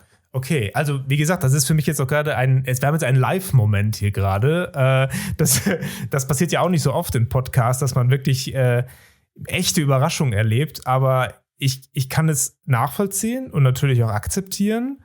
Und bin aber trotzdem natürlich überrascht, weil ich das nicht wusste, dass der Film dich wirklich so sehr verstört hat oder so sehr quasi aufwühlt, dass du ihn eigentlich nicht mehr rezipieren willst. Ja, es ist halt die komplette geballte Wut, also Themen, die mich halt wütend machen. Ich bin ja ein Mensch, ich stehe für Frauenrechte ein. Ich bin gegen sexuelle Gewalt. Ich bin gegen Gewalt an Menschen. Aber wenn jemand gegen seinen Willen vergewaltigt wird oder zusammengedrescht wird, die Knochen gebrochen werden, dann ist für mich eine Grenze überschritten. Und eine Kritik, die ja hier geäußert wurde von Pasolini zur italienischen Regierung, aber ich finde dann doch ein bisschen zu krass an manchen Stellen. Und das ist etwas, was ich dann persönlich dann nicht mehr sehen möchte. Das dulde ich dann nicht. Ich bin eher der Typ Mensch, mir gefällt eher ein Nachtportier mit einem Tabuthema, wo ein KZ-Offizier sich in eine Jüdin verliebt. Mhm. Ja, ist auch kritisch, ist aber nicht kritisch von der Darstellung. Gut, dass diese Darstellung von die 120 Jahre von Sodom, ich bin der Meinung, in Deutschland, es gehört nichts indiziert oder verboten in der Sicht. Ne? Also wenn du 18 bist, bist du 18, dann kannst du es sehen. Mhm. Deswegen habe ich es auch gern gemacht, dass dieser Film jetzt frei im Handel ist, dass den jeder jetzt bei Mediamarkt und Saturn wirklich kaufen kann, was historisch eigentlich cool ist. Aber es wäre nichts, was ich nochmal sehen möchte. Muss ich mal gerade bei einem Satz nochmal nachhören. Du hast gesagt, du findest ihn an manchen Stellen sogar zu krass. Ja. Das heißt, du hättest dir gewünscht, er wäre etwas entschärft gedreht worden, oder? Nee, ich glaube, entschärft hätte den ganzen Film alles kaputt gemacht. Das glaube ich. Also ich glaube, das kannst du gar nicht entschärft drehen. Mhm. Ich glaube, der Film, so wie er ist schon richtig gemacht. Aber es ist halt kein Film für mich. Ja. Und das muss ich einfach akzeptieren. Ja. Das ist so, ne? Also das ist das Ding bei Filmen. Man guckt sich Sachen an und nicht alles gefällt einem, aber man muss auch seine eigenen Grenzen kennen. Absolut. Da bin ich voll deiner Meinung. Also das kenne ich auch aus der eigenen Familie. Ich habe immer sehr gerne meiner Familie bestimmte Filme gezeigt, die mich beeindruckt haben. Sowohl meiner Mutter als auch meinem Vater, die waren da immer sehr offen für. Aber ich weiß, dass meine Mutter zum Beispiel auch Grenzen hat. Bestimmte Sachen kann sie einfach nicht sehen. Die könnte jetzt nie, die kann das einfach körperlich nicht ertragen, zu sehen, wie jemand in eine Opferrolle gedrängt wird und dort misshandelt wird zum Beispiel. Auch wenn man sich mal sagt, ja, es ist nur ein Film, bla bla bla, gleich wird auch das und das passiert, das kann die zum Beispiel nicht sehen. Und sowas muss man akzeptieren, auch wenn ich natürlich einen ganz anderen Blick, einen etwas geschulteren und auch verschulten Blick wahrscheinlich auf die Sache habe, muss man es trotzdem akzeptieren, dass jemand irgendwann sagt, nein, das tut mir einfach nicht gut, physisch und auch psychisch nicht. Ich will sowas nicht sehen. Und das heißt nicht, dass man nur Friede, Freude, Eierkuchen-Filme gucken will. Ganz im Gegenteil. Es können auch wirklich harte Themen angepackt werden, aber es geht um so eine bestimmte Darstellung, die nicht erträglich ist. Und das haben, glaube ich, schon viele Leute. Und das unterschätzt man, würde ich mich auch mit einbeziehen, als Cineast manchmal. Dass man sagt, jetzt stell dir doch nicht so an, das ist doch nur ein Film, das ist doch Kunst. Ja, schon klar, aber ich vertrage es nicht. Und ich glaube, also ich finde das sehr mutig von dir als Cineast, dass du das so sagst. Und ich kann das schon nachvollziehen, auf jeden Fall. Es spricht ja auch nichts dagegen. Wie gesagt, ich habe mir ja gesehen, Nee, das stimmt. glaube ich, so damit auseinandergesetzt, wie noch kein anderer vorher fast. Du bist quasi durch die Scheiße gekrochen. Quasi, ich habe sie selber gefressen für den Film, ja. Durch Blut und Scheiße. Und das ist halt das, was ich mit dir halt da einmal ansprechen wollte, wie du diese Sicht darauf hast, auf dieses transgressive Kino, ob man sich dem wirklich immer aussetzen muss. Ich glaube, es hat mit der körperlichen und psychischen Verfassung zu tun. Ich für meinen Teil muss sagen, dass ich transgressives Kino sehr gerne mag. Ich mag es, von einem Film auch in Ecken wirklich gedrängt zu werden, wo ich vielleicht gar nicht hin wollte, weil ich dann immer noch dieses rationale Wissen habe, es ist ja nur ein Film und ich habe sogar, wenn ich ihn zu Hause rezipiere, die Macht über diesen Film. Ich kann ihn sogar ausmachen. Was ich aber eigentlich nicht tue. Ich stehe das dann durch, weil ich sehr oft die Erfahrung gemacht habe, danach belohnt worden zu sein durch eine wirkliche Erfahrung. Das macht ja transgressives Kino auch aus, ne? Dass man wirklich so eine Erfahrung durchlebt, die einem im besten Fall sogar eine neue Weltsicht offerieren kann, mit der man dann, über die man mitunter jahrelang reflektiert und dann vielleicht sogar eine charakterliche Wandlung durchmachen kann. Das habe ich alles schon erlebt durch Kunst, durch Literatur, durch Film, durch Musik. Das gab es auf jeden Fall.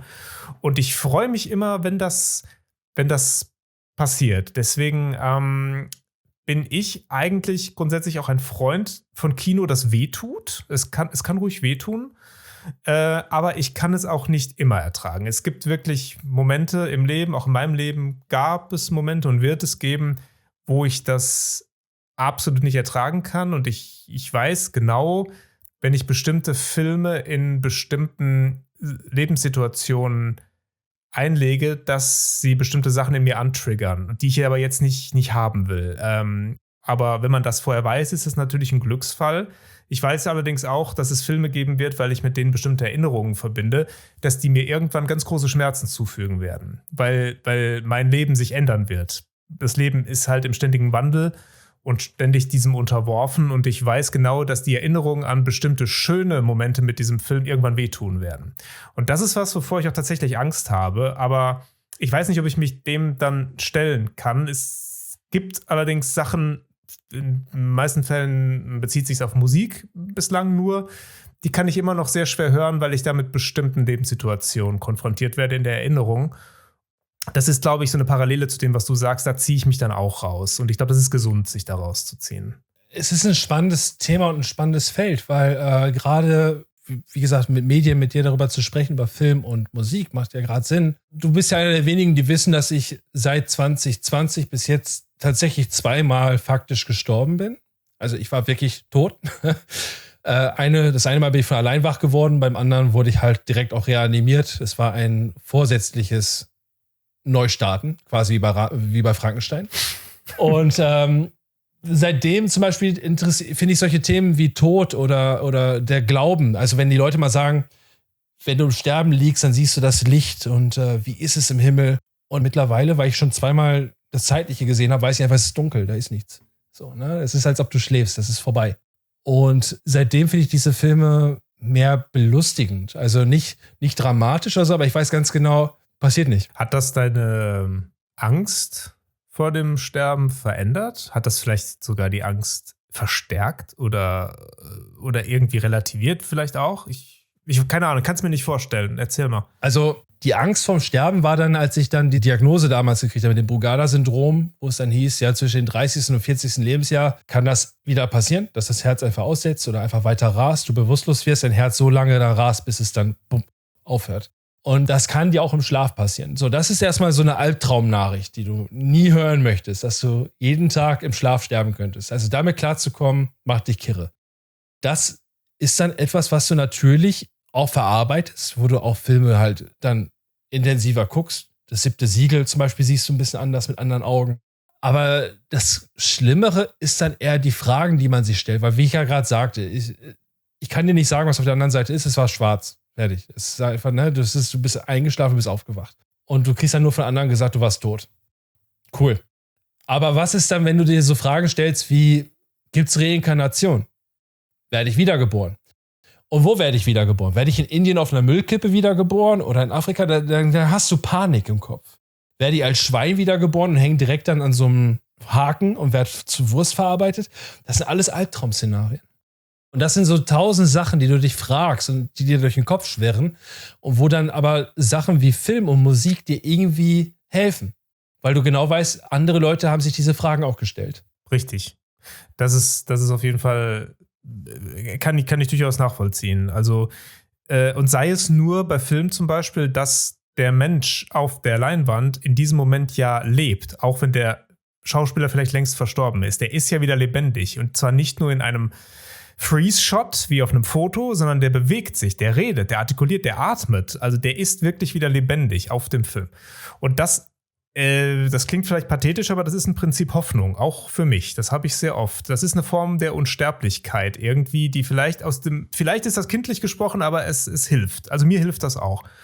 Gleichzeitig habe ich dieses Syndrom, was du hast, natürlich nicht habe, auch Momente, wenn ich zum Beispiel nachts nicht schlafen kann und der Bewusstseinszustand so zwischen Dämmern und Wachsein so rumdümpelt und man starrt in die Dunkelheit, dann kommen ja oft die Dämonen, ne? Und die sind nicht immer nett, wie Dämonen ja meistens nicht sind.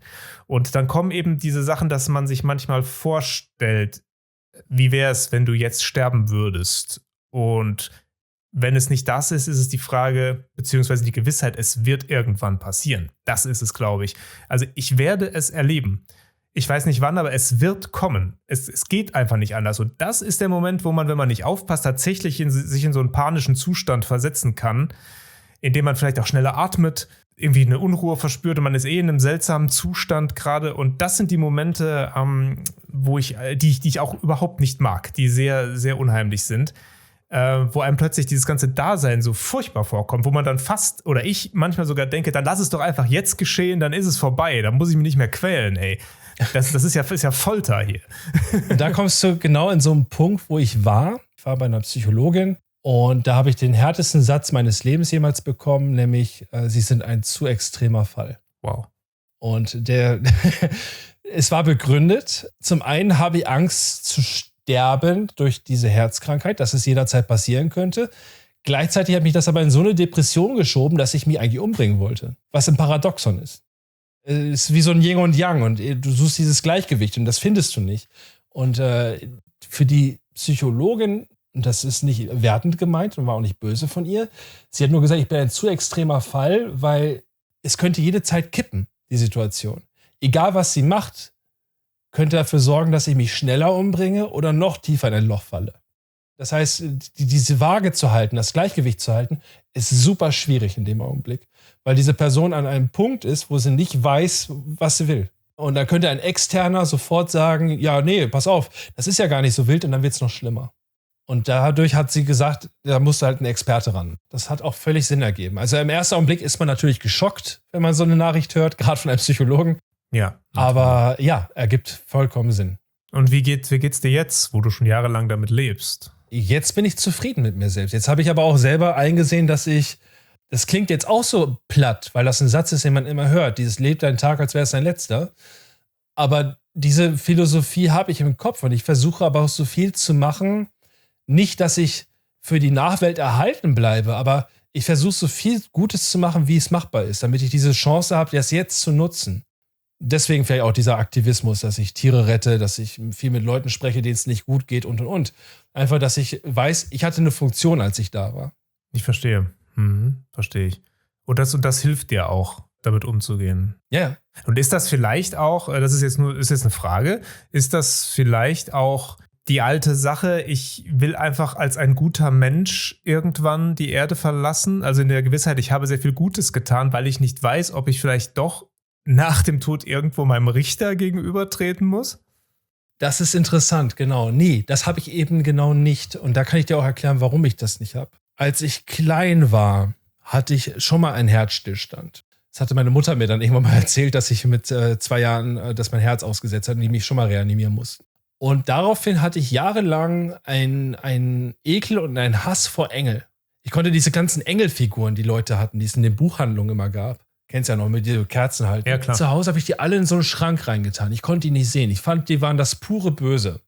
Und da würde jetzt jeder denken, oh Gott, hat er vielleicht irgendwas mit Engeln gehabt? Hat er gesehen, dass das doch Dämonen sind? Also klassisches Horrorzeug. Fakt war einfach nur, als ich klein war und reanimiert wurde, habe ich wahrscheinlich die Ärzte im weißen Kittel gesehen.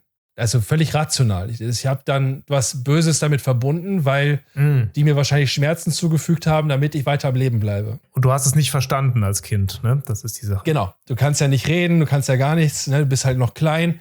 Und da verbindest du wahrscheinlich dieses Weiße mit den Ärzten. Und meine Mutter hat mir dann auch erzählt, dass die Ärzte den Kittel ausziehen mussten, weil sonst hätte ich nur geschrien als Kind. Das ist auch normal. Das muss man sich im Hinterkopf behalten bei dieser ganzen Geschichte. Interessant. Und seitdem ich dir ja gesagt habe, dass ich bei den 2 Mal, wo ich wirklich weg war, mich an nichts erinnern kann und auch da ist keine Pforte, da war niemand, der auf mich gewartet hat oder was auch immer, da war auch kein Licht oder das Leben ist auch nicht an mir vorbeigezogen, dass ich daran nicht glaube. Also ich glaube einfach, dann ist vorbei. Dann gehen wir als Energiefluss wahrscheinlich hier in diese Erde rein und aus meiner Energie wird dann irgendwie ein Baum oder Strom für die neue Welt, keine Ahnung, irgendwas. Also dass mein Körper weiter quasi verwendet wird oder verwertet wird. Daran glaube ich. Aber diese moralische Frage, ob ich vor einem Gericht stehe und nachher sagen kann, ey, ich habe so viel Gutes getan, bitte akzeptiere mich. Nee, das habe ich nicht.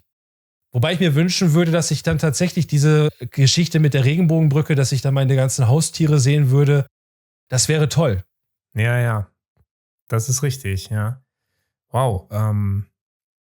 Ja, gut, es ist natürlich, wir kommen jetzt in sehr philosophische Themen natürlich, ne? Das hat natürlich auch damit zu tun, dass man sich einfach ein Nicht-Sein nicht vorstellen kann. Also das hat damit auch zu tun. Ja. Ne? Also deswegen kommt dann natürlich auch die Idee, auch aus dem naturwissenschaftlichen Grund auch, dass Materie nicht verloren geht, ne? Sondern nur umgewandelt wird sozusagen, dass zumindest meine Körperlichkeit irgendwie anderweitig sich wieder Bahn bricht oder so. Aber gleichzeitig eben auch diese Sache, dass wir mit unserem minimalen menschlichen Verstand die große Frage, was kommt danach, eben nicht vorstellen können, weil ein Dasein ohne selbst zu existieren, das ist verrückt. Das kann unser Gehirn nicht.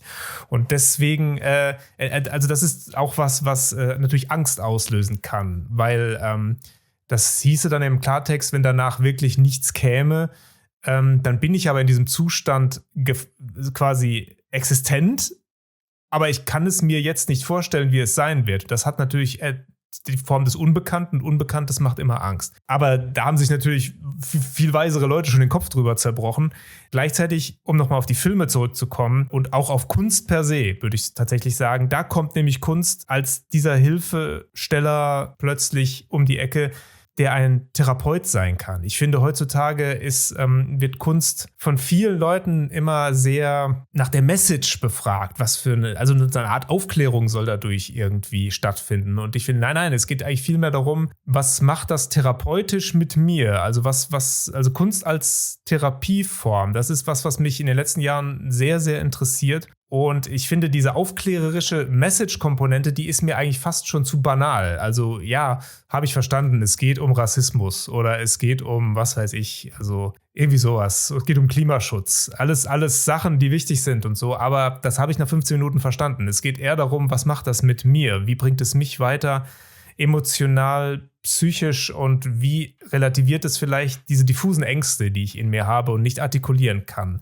Weil das ist ja die Sache, also die wirklich wichtigen Fragen kann unser menschliches Gehirn ja nicht beantworten. Das kann eigentlich nur, das können spirituelle Sachen, das kann die Philosophie und das kann die Kunst. Diese 3 Sachen. Wenn wir uns jetzt hier auf die Kunst fokussieren, dann ist das eben ein Mittel, für das man dankbar sein sollte, dass man da immer wieder Variationen durchspielen kann. Wie könnte es denn sein? Oder was habe ich für einen Platz in der Welt? Oder wo gehe ich später hin? Und wo fühle ich mich geborgen? Und wenn ich an irgendwas ganz fest glaube, dann ist es halt tatsächlich auch so irgendwann. Ne? Mit dieser Gewissheit kann man dann, wenn man so will, beruhigt sterben. So. Aber das ist jetzt ein sehr weites Feld. Aber ich finde es gerade sehr aufwühlend, dass wir darüber sprechen, weil ich glaube, so intensiv haben wir da noch nie drüber gesprochen. Du hast mir da viel erzählt, aber so. Nee, aber das ist ja das Schöne hier gerade, dass wir gerade so intensiv darüber sprechen können, weil das ja ein schöner Diskurs ist. Ein Diskurs, den man ja so nicht führt. Was ich auch noch dazu beitragen kann, was du eben gerade sagtest mit Kunst. Natürlich, es gibt keinen Beweis dafür, was danach kommt. Woher auch? Dann wäre ja jemand gestorben und sofort wieder zurückgekommen. Ist nie passiert. In der Hinsicht, dass jemand da beschreiben konnte, wenn es danach gäbe. Aber in der Kunst das zu sehen, diese Erklärung, dieses bleib ganz ruhig, also auch wie der christliche Glauben das macht. Das ist okay, wenn du stirbst, dann bist du da oben in den Wolken, im Himmel, wenn du alles gut gemacht hast. Ich kann das verstehen, dass es diese Erklärungsansätze gibt, finde ich auch okay. Aber andererseits, und das ist halt das, warum ich mich auch selber gerne als Satanist sehe, ist dieses, warum erst, wenn ich tot bin? Warum mache ich das nicht jetzt schon zum guten Platz? Und das ist halt das, was bei mir dieser moralische Kompass ist. Dieses, ich kann jetzt was Gutes tun. Ich kann jetzt zum Beispiel Katzen retten, denen es nicht gut geht. Ich habe die Möglichkeit und die Option. Dann muss ich nicht irgendwie nachher sagen, ach, wenn ich aber tot bin, dann im Himmel, dann mache ich was Gutes. Ja, das stimmt. Aber letztendlich ist das ja sogar gar nicht so weit weg natürlich von der eigentlichen christlichen Botschaft nach dem Motto, runtergebrochen auf liebet einander, ne? Seid gut zueinander, ne? Ja, genau, die 10 Gebote. Genau, im Grunde die ist das, sich ne? dann auch quasi wieder aufheben. Genau, also ja, genau. Also es ist immer sehr schlimm, wenn bestimmte Institutionen, die sich aus Religion natürlich entwickeln, dann mit Angst operieren, ne? Also tu das, weil nur dann passiert das und das. Also wenn du A machst, dann passiert auch B und so. Und wenn du das nicht machst, dann passiert was Schlimmes. Die christliche Botschaft ist ja an jeder Ecke, fürchtet euch nicht. Also das ist ja der Leitsatz. Also ihr braucht keine Angst zu haben, ihr seid geborgen sozusagen. Deswegen ist ja das, was du auch gerade gesagt hast, gar nicht so weit weg von dieser ursprünglichen Message. Und das ist ja auch so ein bisschen meine Art, die Welt zu sehen, dass irgendwie alles doch letztendlich einen gleichen Kern hat, so, der nur anderweitig ausgelegt wird und dann von bestimmten Institutionen natürlich als Machtinstrument missbraucht wird. Aber davon wollen wir gar nicht reden. Das ist natürlich was, mit dem wir beide nicht viel anfangen können. Aber so dieser eigentliche Kern der Message, der ist eigentlich sehr oft gleich. Und das finde ich faszinierend. Man kann, was weiß ich, göttliche Begegnungen haben, wenn du durch den Wald gehst. Du kannst göttliche Begegnungen haben, wenn du mit einem Tier dich länger beschäftigst oder auch mit einem Menschen. Du kannst eine göttliche Begegnung haben, wenn du alleine mit dir bist einfach, wenn du meditierst in der Stille. Und du kannst eine göttliche Begegnung haben, wenn du sakrale kirchliche Lieder hörst. Also das ist, ich glaube, es sind verschiedene Wege zum selben Kern. Und ich glaube, wenn man das so ein bisschen verinnerlicht, also sag ich jetzt, das ist jetzt keine allgemeine Weisheit, dann glaube ich, kann ich zumindest ganz gut dieses irdische Dasein überstehen. So. Plus sehr viele Horrorfilme. Und Cradle of Filth. Was bei mir dann tatsächlich kam nach diesen Erfahrungen, und das ist ja das, was man bei The Vegan Satanist lesen kann, im Endeffekt, die ganze Zeit. Die Artikel, die ich schreibe, sind ja jedes Mal, die mache ich nicht für Entertainment. Das ist meine Therapie, bei der mich alle begleiten können. Weil jedes Mal, wenn ich Angst verspüre, dass ich wieder Todesangst habe oder wieder einen komischen Gedanken, dann nehme ich mir die Zeit und schreibe einen Artikel. Und recherchiere wirklich so lange, das ist absurd. Ich könnte das nachher zusammenfassen, das wären wahrscheinlich sogar Doktorarbeiten, weil ich dann tatsächlich auch Literatur dazu bestelle, um das nachher wirklich akkurat zusammenzufassen für alle Menschen für umsonst. Ich wusste gar nicht, dass das, ich kenne die Artikel natürlich, viele deiner Artikel, und ich wusste nicht, dass das quasi aus diesem Zustand auch geboren ist. Das ist mir jetzt gerade sehr einleuchtend. Ja, das ist komplett, also Vegan Satanist ist komplett dadurch entstanden. Also Vegan Satanist ist quasi durch alles Beschissene, was mir passiert ist, entstanden, und daraus hat sich diese eigene Figur entwickelt. Man könnte ja wirklich von Jekyll und Mr. Hyde sprechen. Ah ja. Ne? Während der eine tatsächlich als Mensch innerlich verstorben ist der andere geboren. Und dieser andere kommt mit der Welt klar. Wenn ich die Maske trage, komme ich mit der Welt klar. Der normale Mensch hat Probleme. Der Mensch hinter der Maske hat seine 3, 4 Menschen, denen er vertraut, mit denen ich reden kann. Dann ist der Hafen aber auch dicht. Aber der Vegan Satanist, der kann auf einer Convention rumlaufen, hat kein Problem damit. Mhm. Also es ist so ein bisschen wie der Superheld in Anführungsstrichen, der ein Kostüm anzieht und dann seinen Charakter verändert und auch Batman, der dann mit seinen Ängsten klarkommt zum Beispiel. Ne? So Banane das klingt, aber genau das ist es. Es ist absurd. Es ist absurd, weil man das ja eigentlich so wirklich, wie du schon sagst, aus Banalität aus Comics kennt oder diese Geschichte halt von Jekyll und Hyde schon mal gehört hat. Aber da ist was dran. Sobald du diese Maske aufsetzt, und das wissen ja auch Leute, die vielleicht schon mal im Theater gespielt haben, sobald du ein Kostüm trägst, bist du nicht mehr du. Nein, natürlich. Absolut. Und du traust dir auch Sachen zu, die du dir vorher nicht zugetraut hast. Ja, das ist natürlich das Karnevaleske, ne? Dass man gerade auch in der Faschingszeit, Karnevalszeit natürlich auch beobachten kann, bis hin zur prolligsten Art und Weise natürlich. Aber im Kern ist das genau das, ne? Also die Maske verleiht dir so eine Art Anonymität plus gleichzeitig die Möglichkeit, in einen anderen Charakter zu schlüpfen und trotzdem bist es ja noch du. Das heißt, du kannst ja deine normalerweise verschütteten Charaktere quasi nach außen transportieren. Und das ist natürlich durch die Maske absolut möglich. Ja. Auch wenn ich diese Maske halt trage als Vegan Satanist, aber es sind halt Menschen wie du, die mir geholfen haben, auch im normalen Leben klarzukommen. Und das ist ja das, was Menschen oft nicht hören oder nicht so wirklich mitbekommen, dass sie anderen Leuten helfen, ohne eigentlich zu wissen, dass sie geholfen haben. Wow, also ich kann mich immer nur wieder bedanken, klingt so blöd, aber es freut mich, das zu hören. Auf jeden Fall. Auf jeden Fall. Und dann auch so durch Kleinigkeiten. Also das ist ja das Ding, für manche ist das eine Kleinigkeit, die nicht relevant war in dem Tag, aber für jemand anderes ist das die Welt. Mhm, absolut. Und das ist ja das, was ich vorhin schon sagte, dass du zum Beispiel damals zu mir gesagt hast, nee, du nimmst das auf, weil ich traue dir das komplett zu, war für dich wahrscheinlich in dem Tag einfach ich motiviere ihn, weil ich bin ja sowieso ein Doktorand und Lehrer, ich motiviere gern die Schüler und für mich war das die Welt. Und das ist eine interessante Ansicht, die man nicht immer hat. Und das sollte vielleicht manche Menschen im Kopf behalten, allgemein im Alltag, dass Sachen, egal wie klein und banal sie klingen, können für andere eine Riesensache sein. Auf jeden Fall. Und auch natürlich, auch im Negativen. Deswegen, Worte können unfassbar verletzend sein und auch ein Leben lang nachwirken. Ne? Von daher, sowohl positiv als auch negativ, so die Kostbarkeit bestimmter Worte abwägen, ja. Da wären wir wieder bei dem Punkt Abracadabra. Sozusagen, ja. Das gesprochene Wort und die Macht, die dahinter steckt. Ist richtig, genau. Ja gut, das ist ja auch dieses alte Ding, das ist bis hin zur Romantik nach dem Motto, die ganze Welt hebt an zu singen, triffst du nur das Zauberwort, ne? So diese Sache. Also du musst, das hast du bis hin in die Neoromantik bei Die unendliche Geschichte, Mondenkind, der Name der kindlichen Kaiserin muss ausgesprochen werden, dann erst entsteht die Welt, ne? Solche Sachen, also das Wort ist, am Anfang war das Wort, findest du schon in der Bibel, ne? Das ist faszinierend auf jeden Fall, wie sich das in verschiedenen Formen immer wieder ausdrückt, ja. Und auch im Zwischenmenschlichen, zwischen uns halt auch, ja. Aber hattest du auch schon mal solche Augenblicke, wo du gesagt hast, so eine Kleinigkeit für andere nicht viel bedeutend, aber für dich hat es die Welt bedeutet? Ja, mit Sicherheit. Da müsste ich jetzt drüber nachdenken. Ja, ganz bestimmt. Das waren alltägliche Nettigkeiten oder Freundlichkeiten, die einem entgegengebracht wurden. Also ich kann immer nur wieder sagen, dass ich mich darauf konzentriere, das deutlicher wahrzunehmen als früher.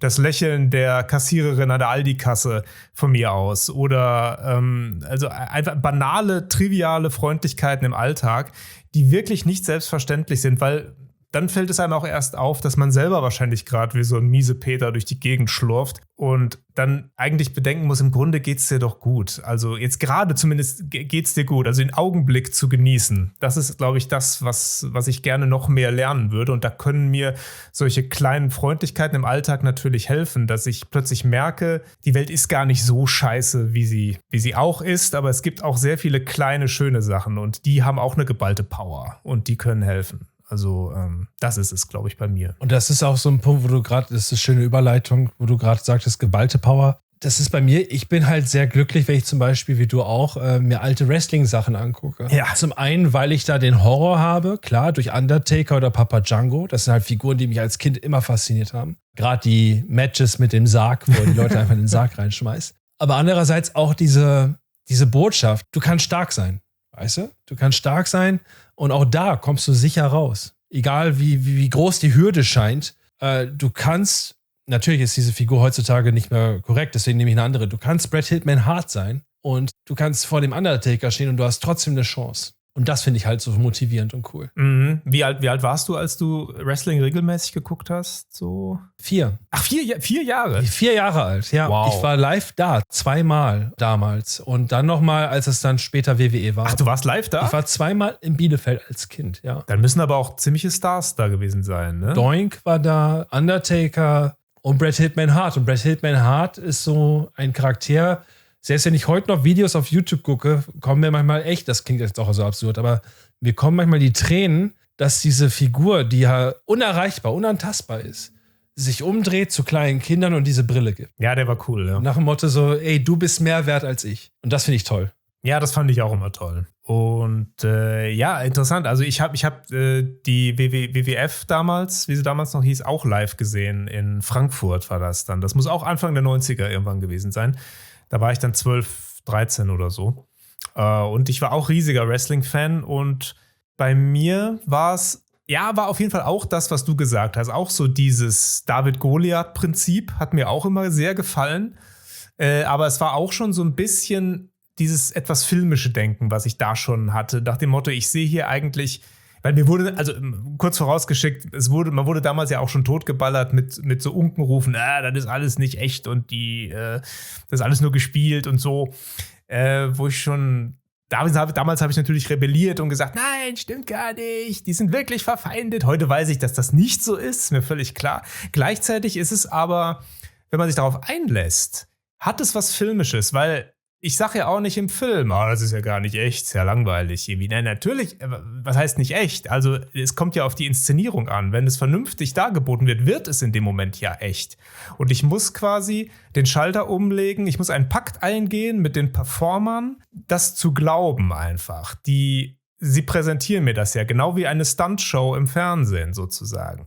Oder in einem Actionfilm. Ich weiß auch, dass da niemand echt erschossen wird, zum Glück. Und trotzdem funktioniert es ja, ne? Und das ist es. Es muss funktionieren. Und das habe ich immer sehr bewundert. Plus natürlich die absolut fantastischen Moves, die da dargeboten wurden. Gerade Bret Hart war ja dieser Techniker vor dem Herrn in den 90ern und so.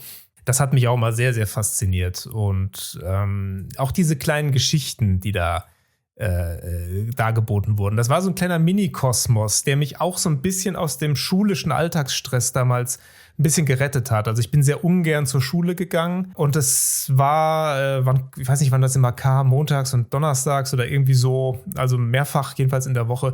Das waren Highlights. Also das waren feste Termine.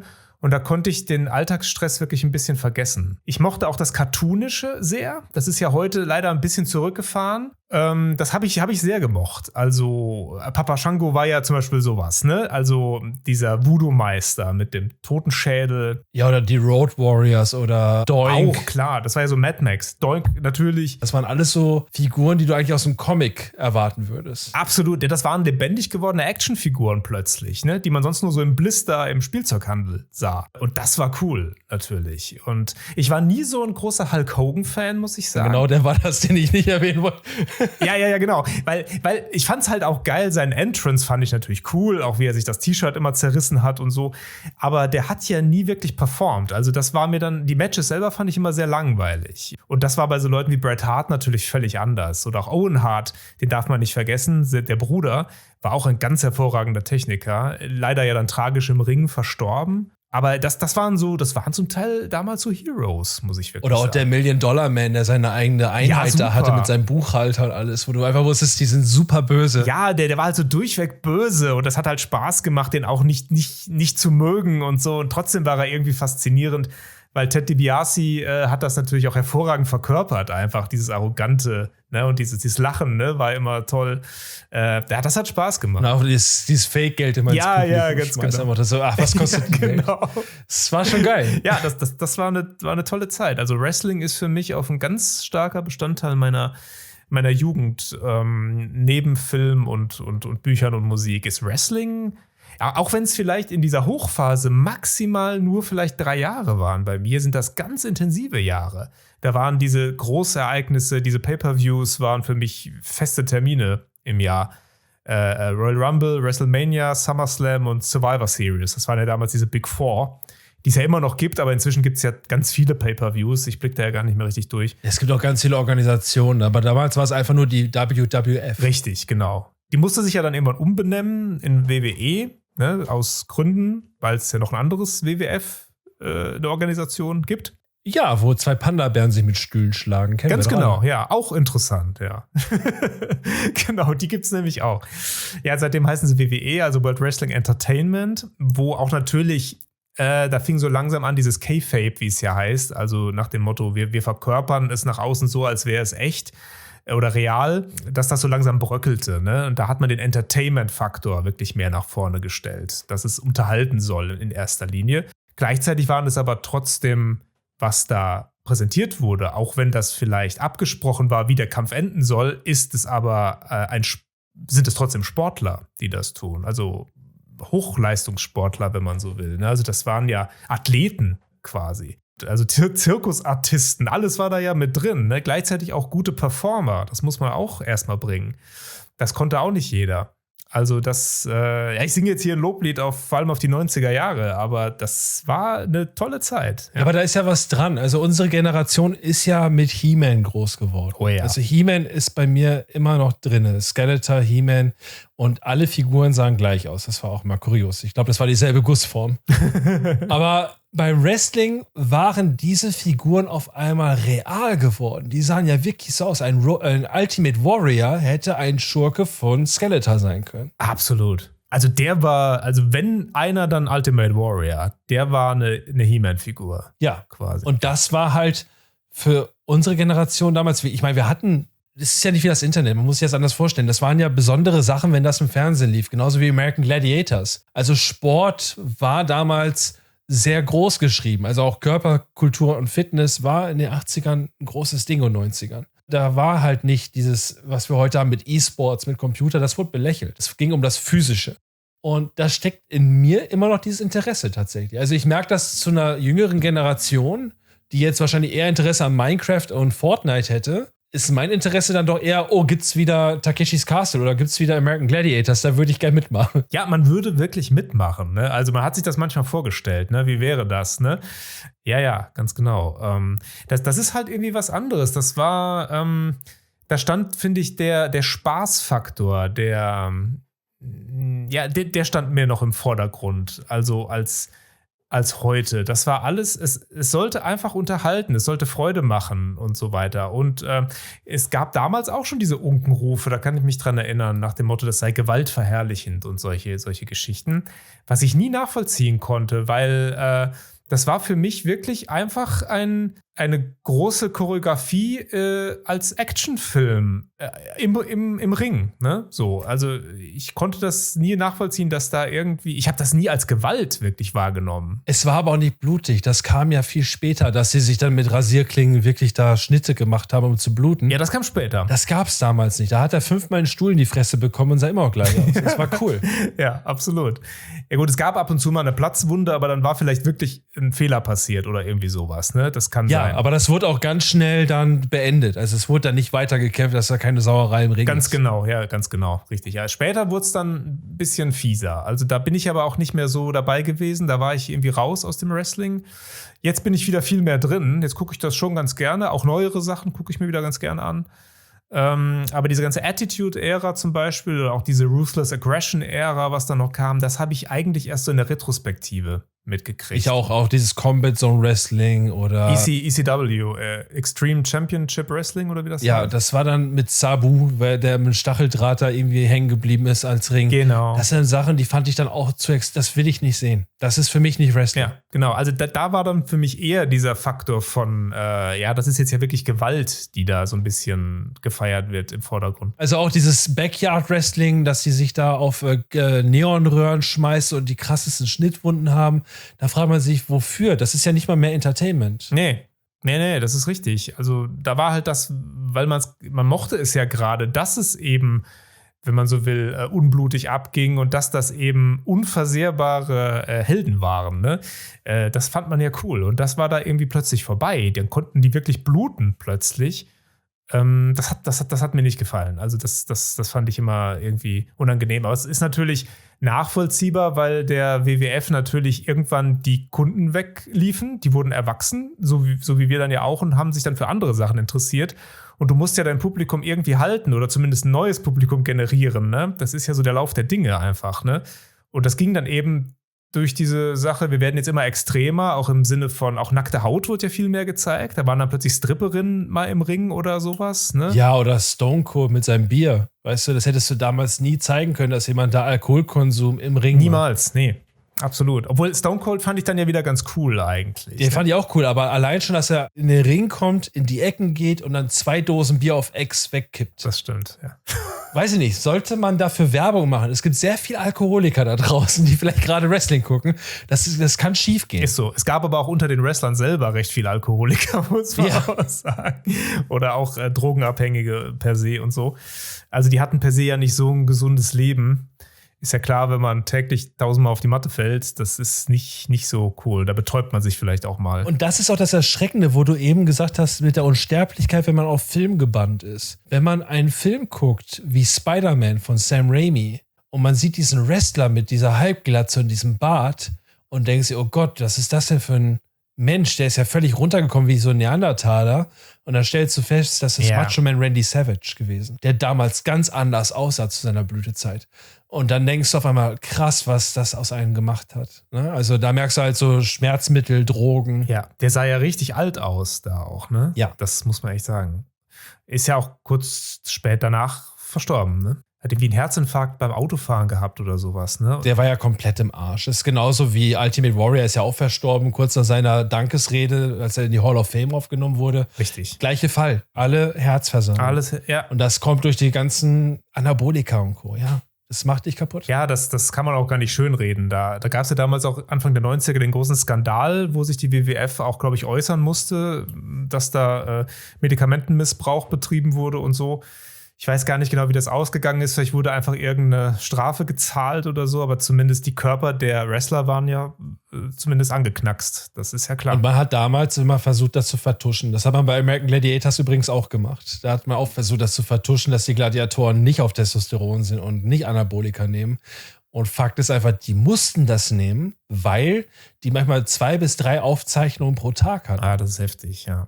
Ja. Und das heißt, die mussten diese Aktion nicht einmal, nicht zweimal, manchmal sogar 8-mal am Tag machen, weil du ja die Sache immer wieder neu aufnehmen musst aus anderen Blickwinkeln. Natürlich. Das, was wir im Fernsehen immer gesehen haben, waren immer nur so ein Zusammenschnitt aus den 2 Minuten, aber in Wirklichkeit war das manchmal über eine Stunde. Ja, Wahnsinn, ja. Ja, das war eine wilde Zeit irgendwie, also aber trotzdem sehr prägend, ne? Also gerade diese Wrestling-Ära, die möchte ich nicht missen. Also das ist tatsächlich was, da habe ich damals meine Identifikation auch ganz stark rausgezogen und so. Das war so ein, wie ich schon sagte, Urlaub vom Alltag so ein bisschen. Ich glaube, das ist wichtig, dass wir uns das behalten, Kai. Also auch, wo wir eben halt über diese Thematik mit Tod und Co. gesprochen haben, dass man das Kind in sich ein bisschen behält, weil das einem glücklich macht und ablenkt von den Problemen. Und deswegen ist es halt nichts mit albern zu tun, wenn man als erwachsener Mensch auch DuckTales guckt oder Scooby-Doo. Ganz im Gegenteil. Du siehst es mit anderen Augen, aber es macht genauso Spaß. Ja, es geht auch gar nicht anders. Also ich kann da gar keine Zäsur festmachen nach dem Motto, ab hier war ich erwachsen. Das war ein fließender Prozess. Ich sage immer, was gut ist, das bleibt auch später noch gut. Also, wenn irgendwas nicht gut ist, dann finde ich das später vielleicht, dann denke ich, ja gut, das war wirklich, als ich klein war, das geht jetzt nicht mehr. Da gibt es auch irgendwo. Aber manche Sachen sind einfach gut und die bleiben eben gut. Und das hat nichts damit zu tun, ob das im Grunde für eine Kinderzielgruppe ist oder für eine Erwachsenenzielgruppe. Also, das ist wieder das, was ich am Anfang sagte. Da kann DuckTales bei mir gleichberechtigt neben Halloween stehen. Das find ich beides gut.